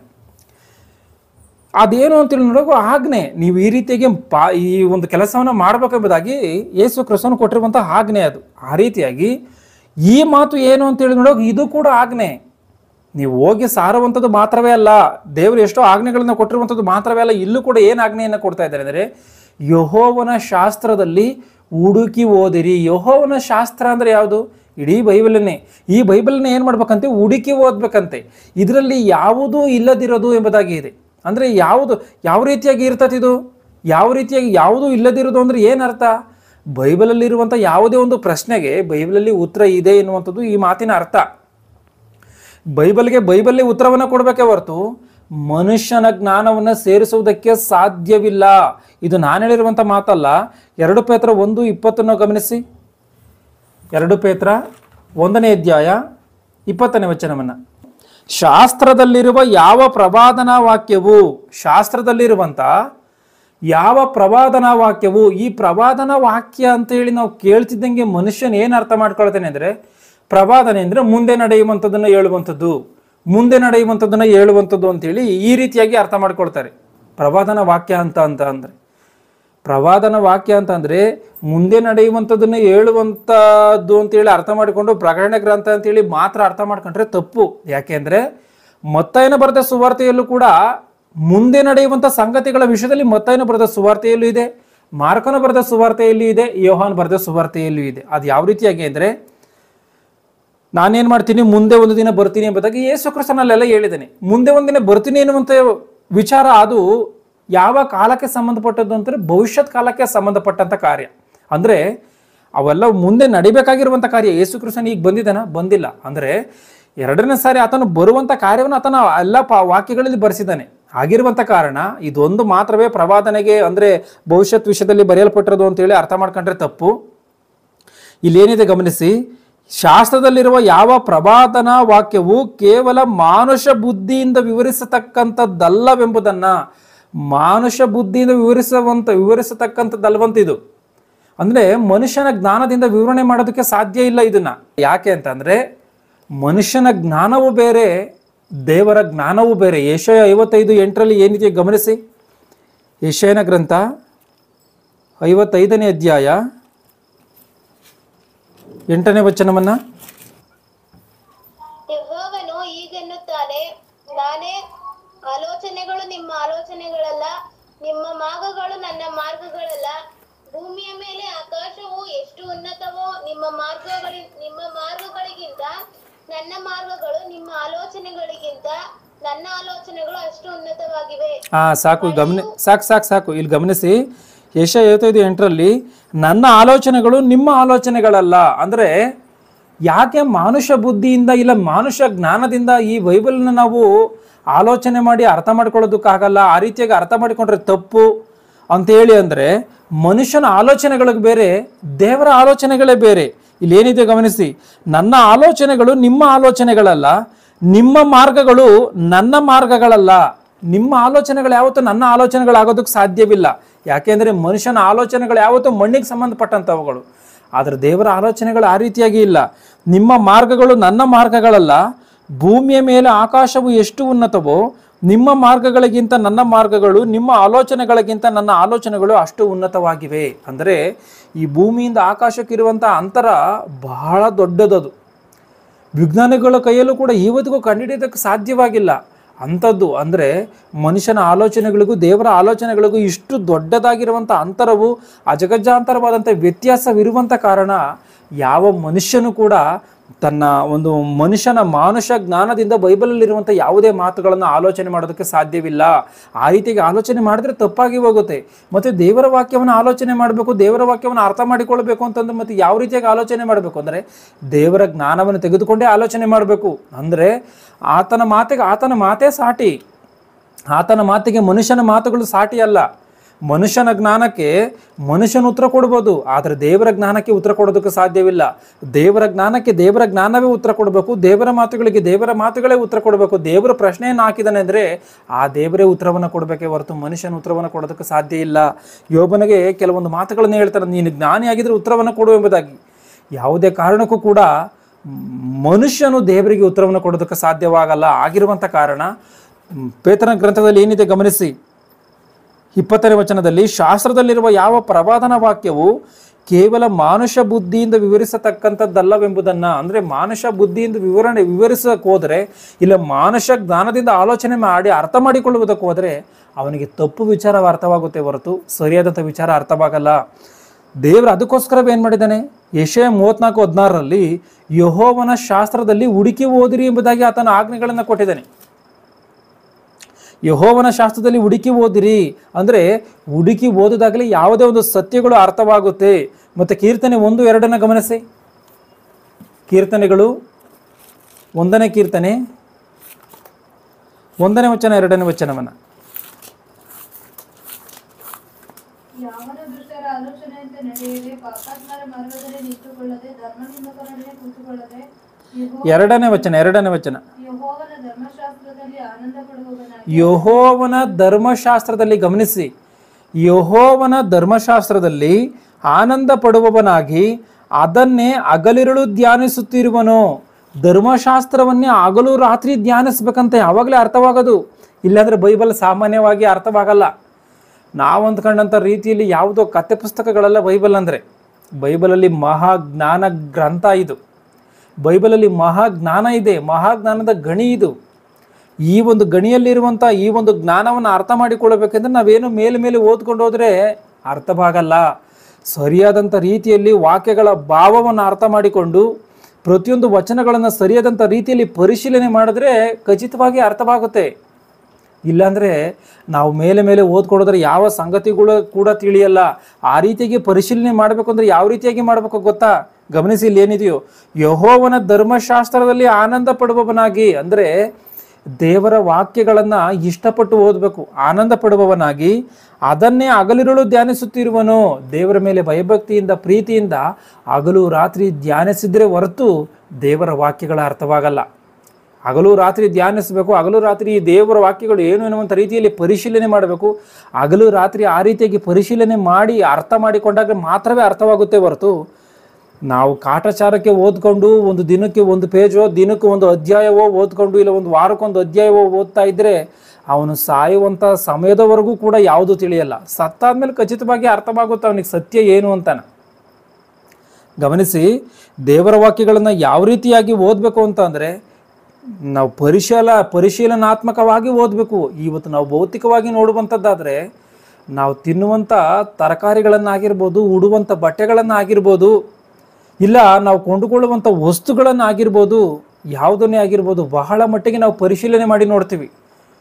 ಒಂದು ತರಕಾರಿ ತೆಗೆದುಕೊಂಡೋಗಿ ಹೋದ್ರೆ ಅದು ಕೊಳ್ತಿದೆಯಾ, ಇಲ್ಲ ಅದು ಚೆನ್ನಾಗಿದೆಯಾ, ಅದು ಬಲ್ತಿದೆಯಾ, ಇಲ್ಲ ಎಳೆದಾಗಿದೆಯಾ, ಇಲ್ಲ ಅದೇನಾದರೂ ಮಾಗೋಗಿದೆಯಾ, ಇಲ್ಲ ಕರೆಕ್ಟಾಗಿದೆಯಾ, ಎಲ್ಲ ರೀತಿಯಲ್ಲಿ ಪರಿಶೀಲನೆ ಮಾಡ್ತೀವಿ. ಒಂದು ಫರ್ನಿಚರ್ಗಳನ್ನು ತೆಗೆದುಕೊಂಡೋಗಿ ಹೋದ್ರೆ ಅದು ಕರೆಕ್ಟಾಗಿದೆಯಾ ಅಂತ ಪರಿಶೀಲನೆ ಮಾಡ್ತೀವಿ. ಒಂದು ಟಿ ವಿ ತೆಗೆದುಕೊಂಡೋಗಿ ಹೋದ್ರೆ ಅಲ್ಲೇ ಚೆಕ್ ಮಾಡಿಸಿ ತಗೊಂಬತ್ತೀವಿ ಕರೆಕ್ಟಾಗಿದೆಯಾ ಅಂತನ. ಅಂದರೆ ಮನುಷ್ಯನು ತನ್ನ ಜೀವಿತದಲ್ಲಿ ಭೌತಿಕವಾಗಿ ಸ್ವಲ್ಪ ಕಾಲ ಮಾತ್ರವೇ ಮನುಷ್ಯನ ಶರೀರಕ್ಕೆ ಸುಖ ಕೊಡುವಂಥ ಸಮಾಧಾನ ಕೊಡುವಂಥ ವಸ್ತುಗಳಿಗೋಸ್ಕರವೇನೇ ಇಷ್ಟರ ಮಟ್ಟಿಗೆ ಪರಿಶೀಲನೆ ಮಾಡ್ತಾನೆ ಮನುಷ್ಯನು ಅಂತ ಅಂದರೆ ಶಾಶ್ವತವಾಗಿ ಆತ್ಮಕ್ಕೆ ಆಹಾರವಾಗಿರುವಂಥ ಈ ಒಂದು ದೇವರ ವಾಕ್ಯಗಳ ವಿಷಯದಲ್ಲಿ ಮನುಷ್ಯನ ಪರಿಶೀಲನೆ ಮಾಡಲ್ವಾ? ಗಮನಿಸಿ, ಮನುಷ್ಯನು ಈ ಭೌತಿಕವಾದಂಥ ಕಾರ್ಯಗಳಲ್ಲಿ ಯಾವುದರಲ್ಲೂ ಕೂಡ ಪರಿಶೀಲನೆ ಮಾಡ್ದಲೇ ಇದ್ದರೂ ಪರವಾಗಿಲ್ಲ, ಆದರೆ ಮನುಷ್ಯನ ಆತ್ಮವನ್ನು ಶಾಶ್ವತವಾಗಿ ಜೀವಂತವಾಗಿ ಇರುವಂತೆ ಮಾಡುವಂಥ ಈ ಒಂದು ದೇವರ ವಾಕ್ಯಗಳ ವಿಷಯದಲ್ಲಿ ಪರಿಶೀಲನೆ ಮಾಡಬೇಕು. ಬೈಬಲಲ್ಲಿರುವಂಥ ಮಾತುಗಳನ್ನು ಪರಿಶೀಲನೆ ಮಾಡಬೇಕು. ಇವತ್ತು ಯಾರೋ ಒಬ್ಬ ಮಾತನ್ನು ಯಾವುದೋ ಒಬ್ಬ ಸೇವಕನು ಏನೋ ಒಂದು ಹೇಳ್ತಾನೆ ಅಂದರೆ ಆ ವಾಕ್ಯಗಳು ಬೈಬಲಲ್ಲಿ ಇದೆಯಾ ಇಲ್ವಾ, ಅವನು ಹೇಳ್ತಿರುವಂಥದ್ದು ಸುಳ್ಳ ನಿಜವಾ, ಇದು ಎಲ್ಲ ವಿಷಯಗಳಲ್ಲಿ ಪರಿಶೀಲನೆ ಮಾಡಬೇಕು. ಪರಿಶೀಲನೆ ಮಾಡಿ ಅರ್ಥ ಮಾಡಿಕೊಳ್ಳದಲ್ಲೇ ಇದ್ದರೆ ಯಾವುದೇ ಕಾರಣಕ್ಕೂ ಬೈಬಲಲ್ಲಿರುವಂಥ ಮಾತುಗಳು ಅರ್ಥವಾಗಲ್ಲ. ಯಾವುದೋ ಒಂದು ಮಾತನ್ನು ತೆಗೆದುಕೊಂಡು ಆ ಒಂದೇ ಒಂದು ಮಾತಿನ ಕೋನದಲ್ಲೇ ನಾವು ನೋಡುವಂಥದ್ದಾದರೂ ಕೂಡ ಅರ್ಥವಾಗಲ್ಲ. ಎಲ್ಲ ಮಾತುಗಳನ್ನು ನೋಡಬೇಕು. ಆ ಮಾತಿಗೂ ಈ ಮಾತಿಗೂ ತಾಳೆ ಹಾಕಬೇಕು. ಒಂದು ಮಾತು ಇನ್ನೊಂದು ಮಾತು ಯಾಕೆ ಅಂದರೆ ಆಪೋಸಿಟ್ ಆಗಿ ಕಂಡಾಗ ಅದನ್ನು ಪರಿಶೀಲನೆ ಮಾಡಿ ಅದರ ಭಾವಗಳನ್ನು ಆಲೋಚನೆ ಮಾಡ್ತಾರೆ, ಅರ್ಥವಾಗುತ್ತೆ. ಯಾಕೆಂದರೆ ಬೈಬಲಲ್ಲಿ ತಪ್ಪಿಲ್ಲ. ಒಂದು ಸಾರಿ ಒಂದು ವಿಧವಾಗಿ ಇನ್ನೊಂದು ಸಾರಿ ಇನ್ನೊಂದು ವಿಧವಾಗಿ ದೇವರು ಮಾತನಾಡುವಂಥವನಲ್ಲ. ಇವತ್ತು ನಮ್ಗೆ ಆ ರೀತಿಯಾಗಿ ಅರ್ಥವಾಗುತ್ತೆ ಅಂತಂದರೆ ನಾವು ಅದನ್ನು ಸರಿಯಾದಂಥ ರೀತಿಯಲ್ಲಿ ಅರ್ಥ ಮಾಡಿಕೊಳ್ಳುವಂಥ ವಿಚಾರದಲ್ಲಿ ನಾವು ವಿಫಲರಾಗಿದ್ದೀವಿ ಅಂತ ಆಗಿರುವಂಥ ಕಾರಣ ಸರಿಯಾದಂಥ ರೀತಿಯಲ್ಲಿ ಅರ್ಥ ಮಾಡಿಕೊಳ್ಬೇಕು. ಈ ಒಂದು ದೇವರ ವಾಕ್ಯಗಳನ್ನ ಪರಿಶೀಲನೆ ಮಾಡಿ ತಿಳಿದುಕೊಳ್ಳುವಂಥ ವಿಚಾರದಲ್ಲಿ ಪೌಲನು ಎಷ್ಟರ ಮಟ್ಟಿಗೆ ಎಚ್ಚರಿಕೆಯಿಂದ ಇದ್ದಾನೋ ಒಂದ್ಸಾರಿ ಈ ಒಂದು ನಾನು ಹೇಳಿರುವಂಥ ಮಾತನ್ನು ಗಮನಿಸಿ. 2 ಕೊರಿಂಥ 2:17 ಗಮನಿಸಿ. ಆದರೆ ನಾವು ದೇವರ ವಾಕ್ಯವನ್ನು ಕಲಬೆರಕೆ ಮಾಡುವವರಾದ ಹೆಚ್ಚು ಪಾಲಿನ ಜನರ ಹಾಗಿರದೆ ನಿಷ್ಕಪಟಿಗಳಾಗಿ ದೇವರಿಂದ ಉಪದೇಶ ಹೊಂದಿದವರಿಗೆ ತಕ್ಕ ಹಾಗೆ ಕ್ರಿಸ್ತನ ಅನ್ಯೋನ್ಯತೆಯನ್ನಿಟ್ಟುಕೊಂಡು ದೇವರ ಸಮಕ್ಷಮದಲ್ಲಿಯೇ ಮಾತಾಡುತ್ತೇವೆ. ಸಾಕು, ಗಮನಿಸಿ ಇಲ್ಲಿ 2 ಕೊರಿಂಥ 2ನೇ ಅಧ್ಯಾಯ 17ನೇ ವಚನವನ್ನು. ಆದರೆ ನಾವು ದೇವರ ವಾಕ್ಯವನ್ನು ಕಲಬೆರಕೆ ಮಾಡುವವರಾದ ಹೆಚ್ಚು ಪಾಲಿನ ಜನರ ಹಾಗಿರದೆ. ಗಮನಿಸಿ, ಪೌಲನು ಹೇಳ್ತಿರುವಂಥ ಮಾತನ್ನು ಅಂದರೆ 1ನೇ ಶತಮಾನದಲ್ಲಿ ಇಂಥ ಒಂದು ಕಾರ್ಯ ನಡೆದಿದೆ. ಅಂದರೆ ದೇವರ ವಾಕ್ಯಗಳನ್ನು ಕಲಬೆರಕೆ ಮಾಡುವಂಥ ಕಾರ್ಯವು ನಡೆದಿದೆ. ಆತನು ತಿಮೋತಿ ಗ್ರಂಥಗಳಲ್ಲಿ ಆತನು ಹೇಳ್ತಾನೆ, ನಾವು ಸಾರಿದಂಥ ಸುವಾರ್ತೆಗೆ ವಿರುದ್ಧವಾಗಿ ನಾವೇ ಆಗಲಿ ಅಂದರೆ ನಾವು ಒಂದು ಸಮಯದಲ್ಲಿ ದೇವರ ಆತ್ಮನ ಪ್ರೇರಣೆಯಿಂದ ದೇವರ ವಾಕ್ಯಗಳನ್ನು ಸಾರಿ ಹೇಳಿದ್ದೀವಿ, ದೇವರ ಸುವಾರ್ತೆಯನ್ನು ಸಾರಿ ಹೇಳಿದ್ದೀವಿ. ಈ ಒಂದು ಸ್ವಚ್ಛವಾದಂಥ ಸುವಾರ್ತೆಗೆ ವಿರುದ್ಧವಾಗಿ ನಾವೇ ವಾಪಸ್ ಬಂದು ಒಂದು ವೇಳೆ ನಿಮ್ಮ ಬಳಿಯಲ್ಲಿ ಹೇಳಿದ್ರು ಕೂಡ ಅಂದರೆ ಯಾವ ರೀತಿಯಾಗಿ ಅಂದರೆ ದೇವರ ಆತ್ಮನ ಪ್ರೇರಣೆಯಿಂದ ಸುವಾರ್ತೆಯನ್ನು ಹೋಗಿ ಪೌಲನು ಸಾರಿ ಆಮೇಲೆ ಇನ್ನೊಂದು ಸಮಯದಲ್ಲಿ ಅವತ್ತು ನಾನು ಹೇಳಿದ್ದು ಸರಿ ಇಲ್ಲ, ಇದು ಸರಿಯಾದಂಥದ್ದು ಅಂತೇಳಿ ಮತ್ತೆ ಅವನೇನೋ ಬೇರೆ ಮಾತನ್ನು ಏನಾದರೂ ಒಂದು ವೇಳೆ ಹೇಳುವಂಥದ್ದಾದರೆ ಅದು ತಪ್ಪಾಗಿ ಹೋಗುತ್ತೆ. ಆಗಿರುವಂಥ ಕಾರಣ ನಾವು ಸಾರಿದ ಸುವಾರ್ತೆಗೆ ವಿರುದ್ಧವಾದಂಥದ್ದನ್ನು ನಾವೇ ಆಗಲಿ ಪರಲೋಕದಿಂದ ಬಂದಂಥ ದೇವದೂತನೇ ಆಗಲಿ ಸಾರಿದ್ರೆ ಅವನು ಶಾಪಗ್ರಸ್ತನಾಗಲಿ ಎಂಬುದಾಗಿ ಆತನು ಮಾತನಾಡ್ತಾನೆ. ಅಂದರೆ ಪರಲೋಕದಿಂದ ಬಂದಿರುವಂಥ ದೇವದೂತನಾಗಿರ್ಬೋದು, ಇಲ್ಲ ಈ ಸತ್ಯವಾದಂಥ ಮಾತುಗಳನ್ನು ಹೇಳಿರುವಂಥ ನಾವೇ ಆಗಿರ್ಬೋದು, ಯಾವುದೇ ಬೇರೆ ಮಾತುಗಳನ್ನು ದೇವರ ವಾಕ್ಯಗಳಿಗೆ ವಿರುದ್ಧವಾಗಿರುವಂಥ ಮಾತುಗಳನ್ನು ಹೇಳಿದ್ರೆ ಶಾಪಗ್ರಸ್ತನಾಗಿ ಹೋಗ್ಬೇಕಂತೆ. ಅಂದರೆ ದೇವರ ವಾಕ್ಯವು ಅಷ್ಟು ಖಚಿತವಾಗಿರುವಂಥದ್ದು. ಇಲ್ಲಿ ಗಮನಿಸಿ, ಇಂಥ ಖಚಿತವಾದಂಥ ಮಾತುಗಳನ್ನು ಸತ್ಯವಾದಂಥ ಮಾತುಗಳನ್ನು ಹೇಳುವಂಥ ಸಮಯದಲ್ಲಿನೇ ಕಲಬೆರಕೆ ಮಾಡುವಂಥ ಕಾರ್ಯಕ್ರಮಗಳು 1ನೇ ಶತಮಾನದಲ್ಲೇ ನಡೆದಿದೆ. ಅದು ಇಲ್ಲಿ ಬರೆಯಲ್ಪಟ್ಟಿದೆ ನೋಡಿ. ಆದರೆ ನಾವು ದೇವರ ವಾಕ್ಯವನ್ನು ಕಲಬೆರಕೆ ಮಾಡುವವರಾದ ಹೆಚ್ಚು ಪಾಲಿನ ಜನರ ಹಾಗಿರದೆ. ಹೆಚ್ಚು ಪಾಲಿನ ಜನರು ದೇವರ ವಾಕ್ಯವನ್ನು ಕಲಬೆರಕೆ ಮಾಡ್ತಾ ಇದ್ದಾರಂತೆ. ಅವಾಗಲೇ, ಇವಾಗಲ್ಲ, ಅವಾಗ ಇವತ್ತು ಪ್ರಪಂಚದಲ್ಲಿ ತುಂಬಿ ತುಳುಕಿ ಹೋಗ್ತಾ ಇದೆ. ಹೆಚ್ಚು ಪಾಲಿನ ಜನರ ಹಾಗಿರದೆ ನಿಷ್ಕಪಟಿಗಳಾಗಿ ದೇವರಿಂದ ಉಪದೇಶ ಹೊಂದಿದವರಿಗೆ ತಕ್ಕ ಹಾಗೆ, ದೇವರಿಂದ ಉಪದೇಶವನ್ನು ಹೊಂದಿರುವಂಥ ವ್ಯಕ್ತಿಗಳಿಗೆ ತಕ್ಕಂಥ ರೀತಿಯಲ್ಲಿ, ಅಂದರೆ ದೇವರು ನಮಗೆ ಉಪದೇಶವನ್ನು ಮಾಡಿದ್ದಾನೆ, ಆ ಒಂದು ದೇವರು ಉಪದೇಶ ಮಾಡಿರುವಂಥ ವಿಚಾರಕ್ಕೆ ತಕ್ಕಂತೆ ಕ್ರಿಸ್ತನ ಅನ್ಯೋನ್ಯತೆಯಲ್ಲಿದ್ದುಕೊಂಡು ದೇವರ ಸಮಕ್ಷಮದಲ್ಲಿಯೇ ಮಾತಾಡುತ್ತೇವೆ. ದೇವರ ಸಮಕ್ಷಮದಲ್ಲಿ ನಾವು ಮಾತನಾಡ್ತಾ ಇದ್ದೀವಿ ಅಂತ ಅಂದರೆ ನೀವು ದೇವರ ವಾಕ್ಯಗಳನ್ನು ಕೇಳುವಂಥ ವಿಚಾರದಲ್ಲಿ ನೀವು ಎಚ್ಚರಿಕೆಯಿಂದ ಇರಬೇಕೆಂಬುದಾಗಿ ಆತನ ಎಚ್ಚರಿಸಿ ಮಾತನಾಡುವಂಥ ಮಾತಿದು. ಗಮನಿಸಿ. ಮತ್ತೆ 2 ಪೇತ್ರ 3:16-17 ಗಮನಿಸಿ. 2 ಪೇತ್ರ 3ನೇ ಅಧ್ಯಾಯ 16-17 ಅವನು ತನ್ನ ಎಲ್ಲ ಪತ್ರಿಕೆಗಳಲ್ಲಿಯೂ ಈ ವಿಷಯಗಳನ್ನು ಕುರಿತು ಬರೆಯುವಾಗ ಹೀಗೆ ಬೋಧಿಸಿದ್ದಾನೆ. ಆ ಪತ್ರಿಕೆಗಳಲ್ಲಿರುವ ಕೆಲವು ಮಾತುಗಳು ತಿಳಿಯುವುದಕ್ಕೆ ಕಷ್ಟವಾಗಿವೆ. ಅಂದರೆ ಪೌಲನು ಬರೆಯುವಂಥ ಮಾತುಗಳು, ಆ ದೇವರ ಮರ್ಮಗಳು, ದೇವರು ತಿಳಿಸಿಕೊಟ್ಟಂಥ ಕಾರ್ಯಗಳನ್ನು ಆತನು ಹೇಳ್ತಾ ಇದ್ದಾನಲ್ಲ, ಆ ಹೇಳುವಂಥ ದೇವರು ಹೇಳಿರುವಂಥ ಮಾತುಗಳನ್ನು ಆತನು ಬರೆದು ಕೊಟ್ಟಿದ್ದಾನಲ್ಲ, ಆ ಬರೆದಿರುವಂಥ ಮಾತುಗಳನ್ನು ಅರ್ಥ ಮಾಡಿಕೊಳ್ಳುವುದಕ್ಕೆ ಕಷ್ಟವಾಗಿದೆ. ಯಾಕೆಂತಂದರೆ ಅಂಥ ಒಂದು ಗೂಢಾರ್ಥಗಳನ್ನು ಅಂಥ ಒಂದು ಜ್ಞಾನವನ್ನು ಆತನು ಹೇಳಿದ್ದಾನೆ. ಆ ಜ್ಞಾನವನ್ನು ಅರ್ಥ ಮಾಡಿಕೊಳ್ಳೋದಕ್ಕೆ ಕಷ್ಟವಂತೆ. ಪೇತ್ರನು ಮಾತನಾಡ್ತಾ ಇರುವಂಥ ಮಾತಿದು. ಅವನು ತನ್ನ ಎಲ್ಲ ಪತ್ರಿಕೆಗಳಲ್ಲಿಯೂ ಈ ವಿಷಯಗಳನ್ನು ಕುರಿತು ಬರೆಯುವಾಗ ಹೀಗೆ ಬೋಧಿಸಿದ್ದಾನೆ. ಆ ಪತ್ರಿಕೆಗಳಲ್ಲಿರುವ ಕೆಲವು ಮಾತುಗಳು ತಿಳಿಯುವುದಕ್ಕೆ ಕಷ್ಟವಾಗಿವೆ. ವಿದ್ಯಾಹೀನರು ಚಪಲಚಿತ್ತರು ಹೇಗೆ ನಮಗಿರುವ ಮಿಕ್ಕಾದ ಗ್ರಂಥಗಳಿಗೆ ತಪ್ಪಾದ ಅರ್ಥ ಮಾಡಿಕೊಂಡಿದ್ದಾರೋ ಹಾಗೆ ಇವುಗಳಿಗೂ ತಪ್ಪಾದ ಅರ್ಥ ಮಾಡಿಕೊಂಡು ತಮಗೆ ನಾಶನವನ್ನು ಉಂಟು ಮಾಡಿಕೊಳ್ಳುತ್ತಾರೆ. ಅಂದರೆ ವಿದ್ಯಾಹೀನರು, ವಿದ್ಯೆ ಇಲ್ಲದಂಥವರು. ಇವತ್ತು ದೇವರ ವಾಕ್ಯವನ್ನು ಓದಬೇಕು ಅಂತಂದ್ರೆ ಜ್ಞಾನ ಇರಬೇಕು, ಅವನಿಗೆ ವಿದ್ಯೆ ಇರಬೇಕು. ಓದೋದಕ್ಕೆ ಬರೆಯಕ್ಕೆ ಬರದೇ ಇರುವಂಥ ಅನಕ್ಷರಸ್ಥನು ದೇವರ ವಾಕ್ಯವನ್ನು ಅರ್ಥ ಮಾಡಿಕೊಳ್ಳೋದಕ್ಕೆ ಸಾಧ್ಯವಿಲ್ಲ. ದೇವರ ವಾಕ್ಯವನ್ನು ಅರ್ಥ ಮಾಡಿಕೊಳ್ಬೇಕು ಅಂದರೆ ಅವನಿಗೆ ಜ್ಞಾನ ಎನ್ನುವಂಥದ್ದು ಬೇಕು. ಜ್ಞಾನ ಎನ್ನುವಂಥದ್ದು ಬೇಕು ಅಂದರೆ ಅವನಿಗೆ ಓದಕ್ಕೆ ಬರೆಯೋದಕ್ಕೆ ಬರಬೇಕು. ಓದಕ್ಕೆ ಬರೆಯಕ್ಕೆ ಬರದಲ್ಲೇ ಇರುವಂಥವ್ನು ಏನು ಅರ್ಥ ಮಾಡಿಕೊಳ್ತಾನೆ? ತಪ್ಪಾಗಿ ಅರ್ಥ ಮಾಡಿಕೊಳ್ತಾನೆ. ದೇವರ ವಾಕ್ಯಗಳನ್ನು ನೇರವಾಗಿದ್ರೂ ಕೂಡ ಇವನೊಂದು ರೀತಿಯಲ್ಲಿ ತಪ್ಪಾಗಿ ಅರ್ಥ ಮಾಡಿಕೊಳ್ತಾನೆ. ವಿದ್ಯಾಹೀನರು ಚಪಲಚಿತ್ತರು ಹೇಗೆ ತಮಗಿರುವ ಮಿಕ್ಕಾದ ಗ್ರಂಥಗಳಿಗೆ ತಪ್ಪಾದ ಅರ್ಥ ಮಾಡಿಕೊಂಡಿದ್ದಾರೋ, ಅಂದರೆ ಎಷ್ಟೋ ಗ್ರಂಥಗಳು ಪ್ರಪಂಚದಲ್ಲಿ ಬಿದ್ದಿದೆ ಇವತ್ತು. ಈ ಗ್ರಂಥಗಳಿಗೆಲ್ಲ ಯಾವ ರೀತಿಯಾಗಿ ಮನುಷ್ಯನು ಓದಕ್ಕೆ ಬರದಲ್ಲೇ ಇರುವಂಥವ್ರು ತಪ್ಪಾಗಿ ಅರ್ಥ ಮಾಡಿಕೊಳ್ತಾರೋ ಆ ರೀತಿಯಾಗಿ ಈ ಸತ್ಯದ ಗ್ರಂಥವಾಗಿರುವಂಥ ಬೈಬಲ್ಗೂ ಕೂಡ ತಪ್ಪಾಗಿ ಅರ್ಥ ಮಾಡಿಕೊಳ್ತಾರೆ ಎಂಬುದಾಗಿ ಆತನು ಹೇಳ್ತಾ ಇದ್ದಾನೆ. ಅರ್ಥ ಮಾಡಿಕೊಂಡಿದ್ದಾರೋ ಹಾಗೆ ಇವುಗಳಿಗೂ ತಪ್ಪಾದ ಅರ್ಥ ಮಾಡಿಕೊಂಡು ತಮಗೆ ನಾಶನವನ್ನು ಉಂಟು ಮಾಡಿಕೊಳ್ಳುತ್ತಾರೆ. ಅಂದರೆ ತಪ್ಪಾಗಿ ಅರ್ಥ ಮಾಡಿಕೊಂಡ್ರೆ ತಮಗೆ ನಾಶನವನ್ನು ಉಂಟು ಮಾಡ್ಕೊಂಡಂಗ. ಗಮನಿಸಿ, ಇವತ್ತು ಬೈಬಲಲ್ಲಿರುವಂಥ ಯಾವುದೇ ಮಾತನ್ನು ನಾನು ಆಲೋಚನೆ ಮಾಡಿ ನಾನು ತಪ್ಪಾಗಿ ಅರ್ಥ ಮಾಡಿಕೊಂಡ್ರೆ ನಾನು ನಾಶನಕ್ಕೆ ಹೋಗ್ತೀನಂತೆ. ಯಾಕೆ? ತಪ್ಪಾಗಿ ನಾನು ಅರ್ಥ ಮಾಡಿಕೊಂಡು ಏನು ಮಾಡ್ತೀನಿ, ಆ ರೀತಿಯಾಗಿ ದೇವರ ವಿಷಯದಲ್ಲಿ ನಡ್ಕೊಳ್ಳೋದಕ್ಕೆ ಸ್ಟಾರ್ಟ್ ಮಾಡ್ತೀನಿ, ಆ ರೀತಿಯಾಗಿ ಬೋಧನೆ ಮಾಡೋದಕ್ಕೆ ಸ್ಟಾರ್ಟ್ ಮಾಡ್ತೀನಿ. ಆ ರೀತಿಯಾಗಿ ನಡ್ಕೊಳ್ಳೋದಕ್ಕೆ ಬೋಧನೆ ಮಾಡೋದಕ್ಕೆಲ್ಲ ಸ್ಟಾರ್ಟ್ ಮಾಡಿದಾಗ ಅದೇನಾಗುತ್ತೆ, ದೇವರ ವಾಕ್ಯಗಳಿಗೆ ವಿರುದ್ಧವಾಗಿ ಜೀವಿಸ್ದಂಗೆ ಆಗುತ್ತೆ. ದೇವರ ವಾಕ್ಯಗಳಿಗೆ ವಿರುದ್ಧವಾಗಿ ಜೀವಿಸಿದಂಥವನು ಎಲ್ಲಿಗೆ ಹೋಗ್ತಾನೆ? ನಾಶನಕ್ಕೆ ಹೋಗ್ತಾನೆ. ಕೆಲವು ಮಾತುಗಳು ತಿಳಿಯುವುದಕ್ಕೆ ಕಷ್ಟವಾಗಿವೆ. ವಿದ್ಯಾಹೀನರು ಚಪಲಚಿತ್ತರು ಹೇಗೆ ನಮಗಿರುವ ಮಿಕ್ಕಾದ ಗ್ರಂಥಗಳಿಗೆ ತಪ್ಪಾದ ಅರ್ಥ ಮಾಡಿಕೊಂಡಿದ್ದಾರೋ ಹಾಗೆ ಇವುಗಳಿಗೂ ತಪ್ಪಾದ ಅರ್ಥ ಮಾಡಿಕೊಂಡು ತಮಗೆ ನಾಶನವನ್ನು ಉಂಟು ಮಾಡಿಕೊಳ್ಳುತ್ತಾರೆ. ಅಂದರೆ ದೇವರ ವಾಕ್ಯಗಳನ್ನು ಸರಿಯಾದಂಥ ರೀತಿಯಲ್ಲಿ ಅರ್ಥ ಮಾಡಿಕೊಳ್ಬೇಕು ಎನ್ನುವಂಥ ರೀತಿಯಲ್ಲಿ ದೇವರ ವಾಕ್ಯಗಳು ಬರೆಯಲ್ಪಟ್ಟಿರುವಂಥ ಒಂದು ಮಾತು. ಅಂದರೆ ಹಿಂದೆ ಕ್ರೈಸ್ತ ಪಂಡಿತರು ಎನ್ನುವಂತ ಹೇಳಿ ಅನ್ನಿಸ್ಕೊಂಡಂಥವರು ಪ್ರಕಟಣೆ ಗ್ರಂಥದ ಸ್ಪೆಷಲಿಸ್ಟ್ಗಳು ಎಂಬುದಾಗಿ ಆತನು ಹೇಳಿಸ್ಕೊಂಡಿರುವಂಥ ಕೆಲವರು ಈ ಒಂದು ವಿಚಾರದಲ್ಲಿ, ಅಂದರೆ ಈ ಪ್ರಕಟಣೆ ಗ್ರಂಥ 20ನೇ ಅಧ್ಯಾಯ 7ರಿಂದ 9ನೇ ವಚನದಲ್ಲಿ ಇರುವಂಥ ಈ ಒಂದು ಗೋಗ್ ಮಾಗೋಗ್ ಎನ್ನುವಂಥ ಈ ಒಂದು ವಿಷಯದಲ್ಲಿ ಈ ಒಂದು ವಿಷಯಗಳ ಬಗ್ಗೆ ಪರಿಶೀಲನೆ ಮಾಡಿ ಅರ್ಥ ಮಾಡಿಕೊಂಡು ವಿವರಣೆಯನ್ನು ಕೊಟ್ಟಿದ್ದಾರೆ. ಆ ಒಂದು ವಿವರಣೆ ಅವರೆಲ್ಲರೂ ಕೂಡ ಆ ಒಂದು ವಿವರಣೆಯಲ್ಲಿ ಏನು ಮಾತನಾಡಿದ್ದಾರೆ ಅಂದರೆ ತಪ್ಪುಗಳನ್ನೇ ಆತನು ಮಾತನಾಡಿರುವಂಥದ್ದು ಸ್ಪಷ್ಟವಾಗಿ ಕಾಣುತ್ತೆ. ಅಂದರೆ ಅವರು ಯಾವ ರೀತಿಯಾಗಿ ಆ ಮಾತುಗಳನ್ನು ಹೇಳಿದ್ದಾರೋ ಎನ್ನುವಂಥದ್ದನ್ನು ನಾವು ಅರ್ಥ ಮಾಡಿಕೊಂಡ್ರೆ ಎಲ್ಲವೂ ಕೂಡ ದೇವರ ವಾಕ್ಯಗಳಿಗೆ ಭಿನ್ನವಾಗಿರುವಂಥದ್ದನ್ನ ಅವ್ರು ಹೇಳಿದ್ದಾರೆ. ಆದರೆ ಬೈಬಲ್ ನಿಜವಾಗ್ಲೂ ಈ ಗೋಗ್ ಮಾಗೋಗ್ ಎನ್ನುವಂಥವರ ವಿಷಯದಲ್ಲಿ ಏನು ಹೇಳುತ್ತೆ, ಈ ಗೋಗ್ ಮಾಗೋಗ್ ಎನ್ನುವಂಥವರು ಯಾರು ಎನ್ನುವಂಥ ವಿಚಾರದಲ್ಲಿ ನಾವೊಂದು ಸಾರಿ ಬೈಬಲನ್ನೇ ನೋಡುವಂಥದ್ದಾದರೆ, ಯಾಕೆ ಅಂತಂದರೆ ಬೈಬಲಲ್ಲಿರುವಂಥ ಪ್ರಶ್ನೆಗೆ ಬೈಬಲಲ್ಲಿ ಉತ್ತರ ಇದೆ ಎಂಬುದಾಗಿ ನಾವು ಗಮನಿಸಿದ್ದೀವಿ. ಯೆಶಾಯ 34:16 ಆ ಉತ್ತರ ಎಲ್ಲಿದೆ? ಈ ಪ್ರಕಟಣೆ ಗ್ರಂಥದಲ್ಲಿ ಗೋಗ್ ಮಾಗೋಗ್ ಎನ್ನುವಂಥ ವಿಚಾರ ಬರೆಯಲ್ಪಟ್ಟಿರುವಂಥ ಆ ಒಂದು ವಾಕ್ಯಗಳಲ್ಲಿಯೇ ಈ ಉತ್ತರ ಇದೆಯಾ?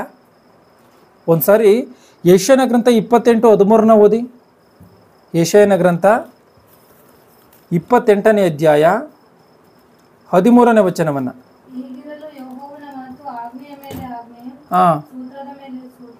ಈಗಿರಲು ಯೆಹೋವನ ಮಾತು ಆಜ್ಞೆಯ ಮೇಲೆ ಆಜ್ಞೆ, ಆಜ್ಞೆಯ ಮೇಲೆ ಆಜ್ಞೆ, ಸೂತ್ರದ ಮೇಲೆ ಸೂತ್ರ, ಸೂತ್ರದ ಮೇಲೆ ಸೂತ್ರ, ಇಲ್ಲಿ ಸ್ವಲ್ಪ ಅಲ್ಲಿ ಸ್ವಲ್ಪ. ಅಂದರೆ ದೇವರ ಮಾತುಗಳು ಏನಂತೆ, ಇಲ್ಲಿ ಸ್ವಲ್ಪ ಅಲ್ಲಿ ಸ್ವಲ್ಪ ಇದೆಯಂತೆ.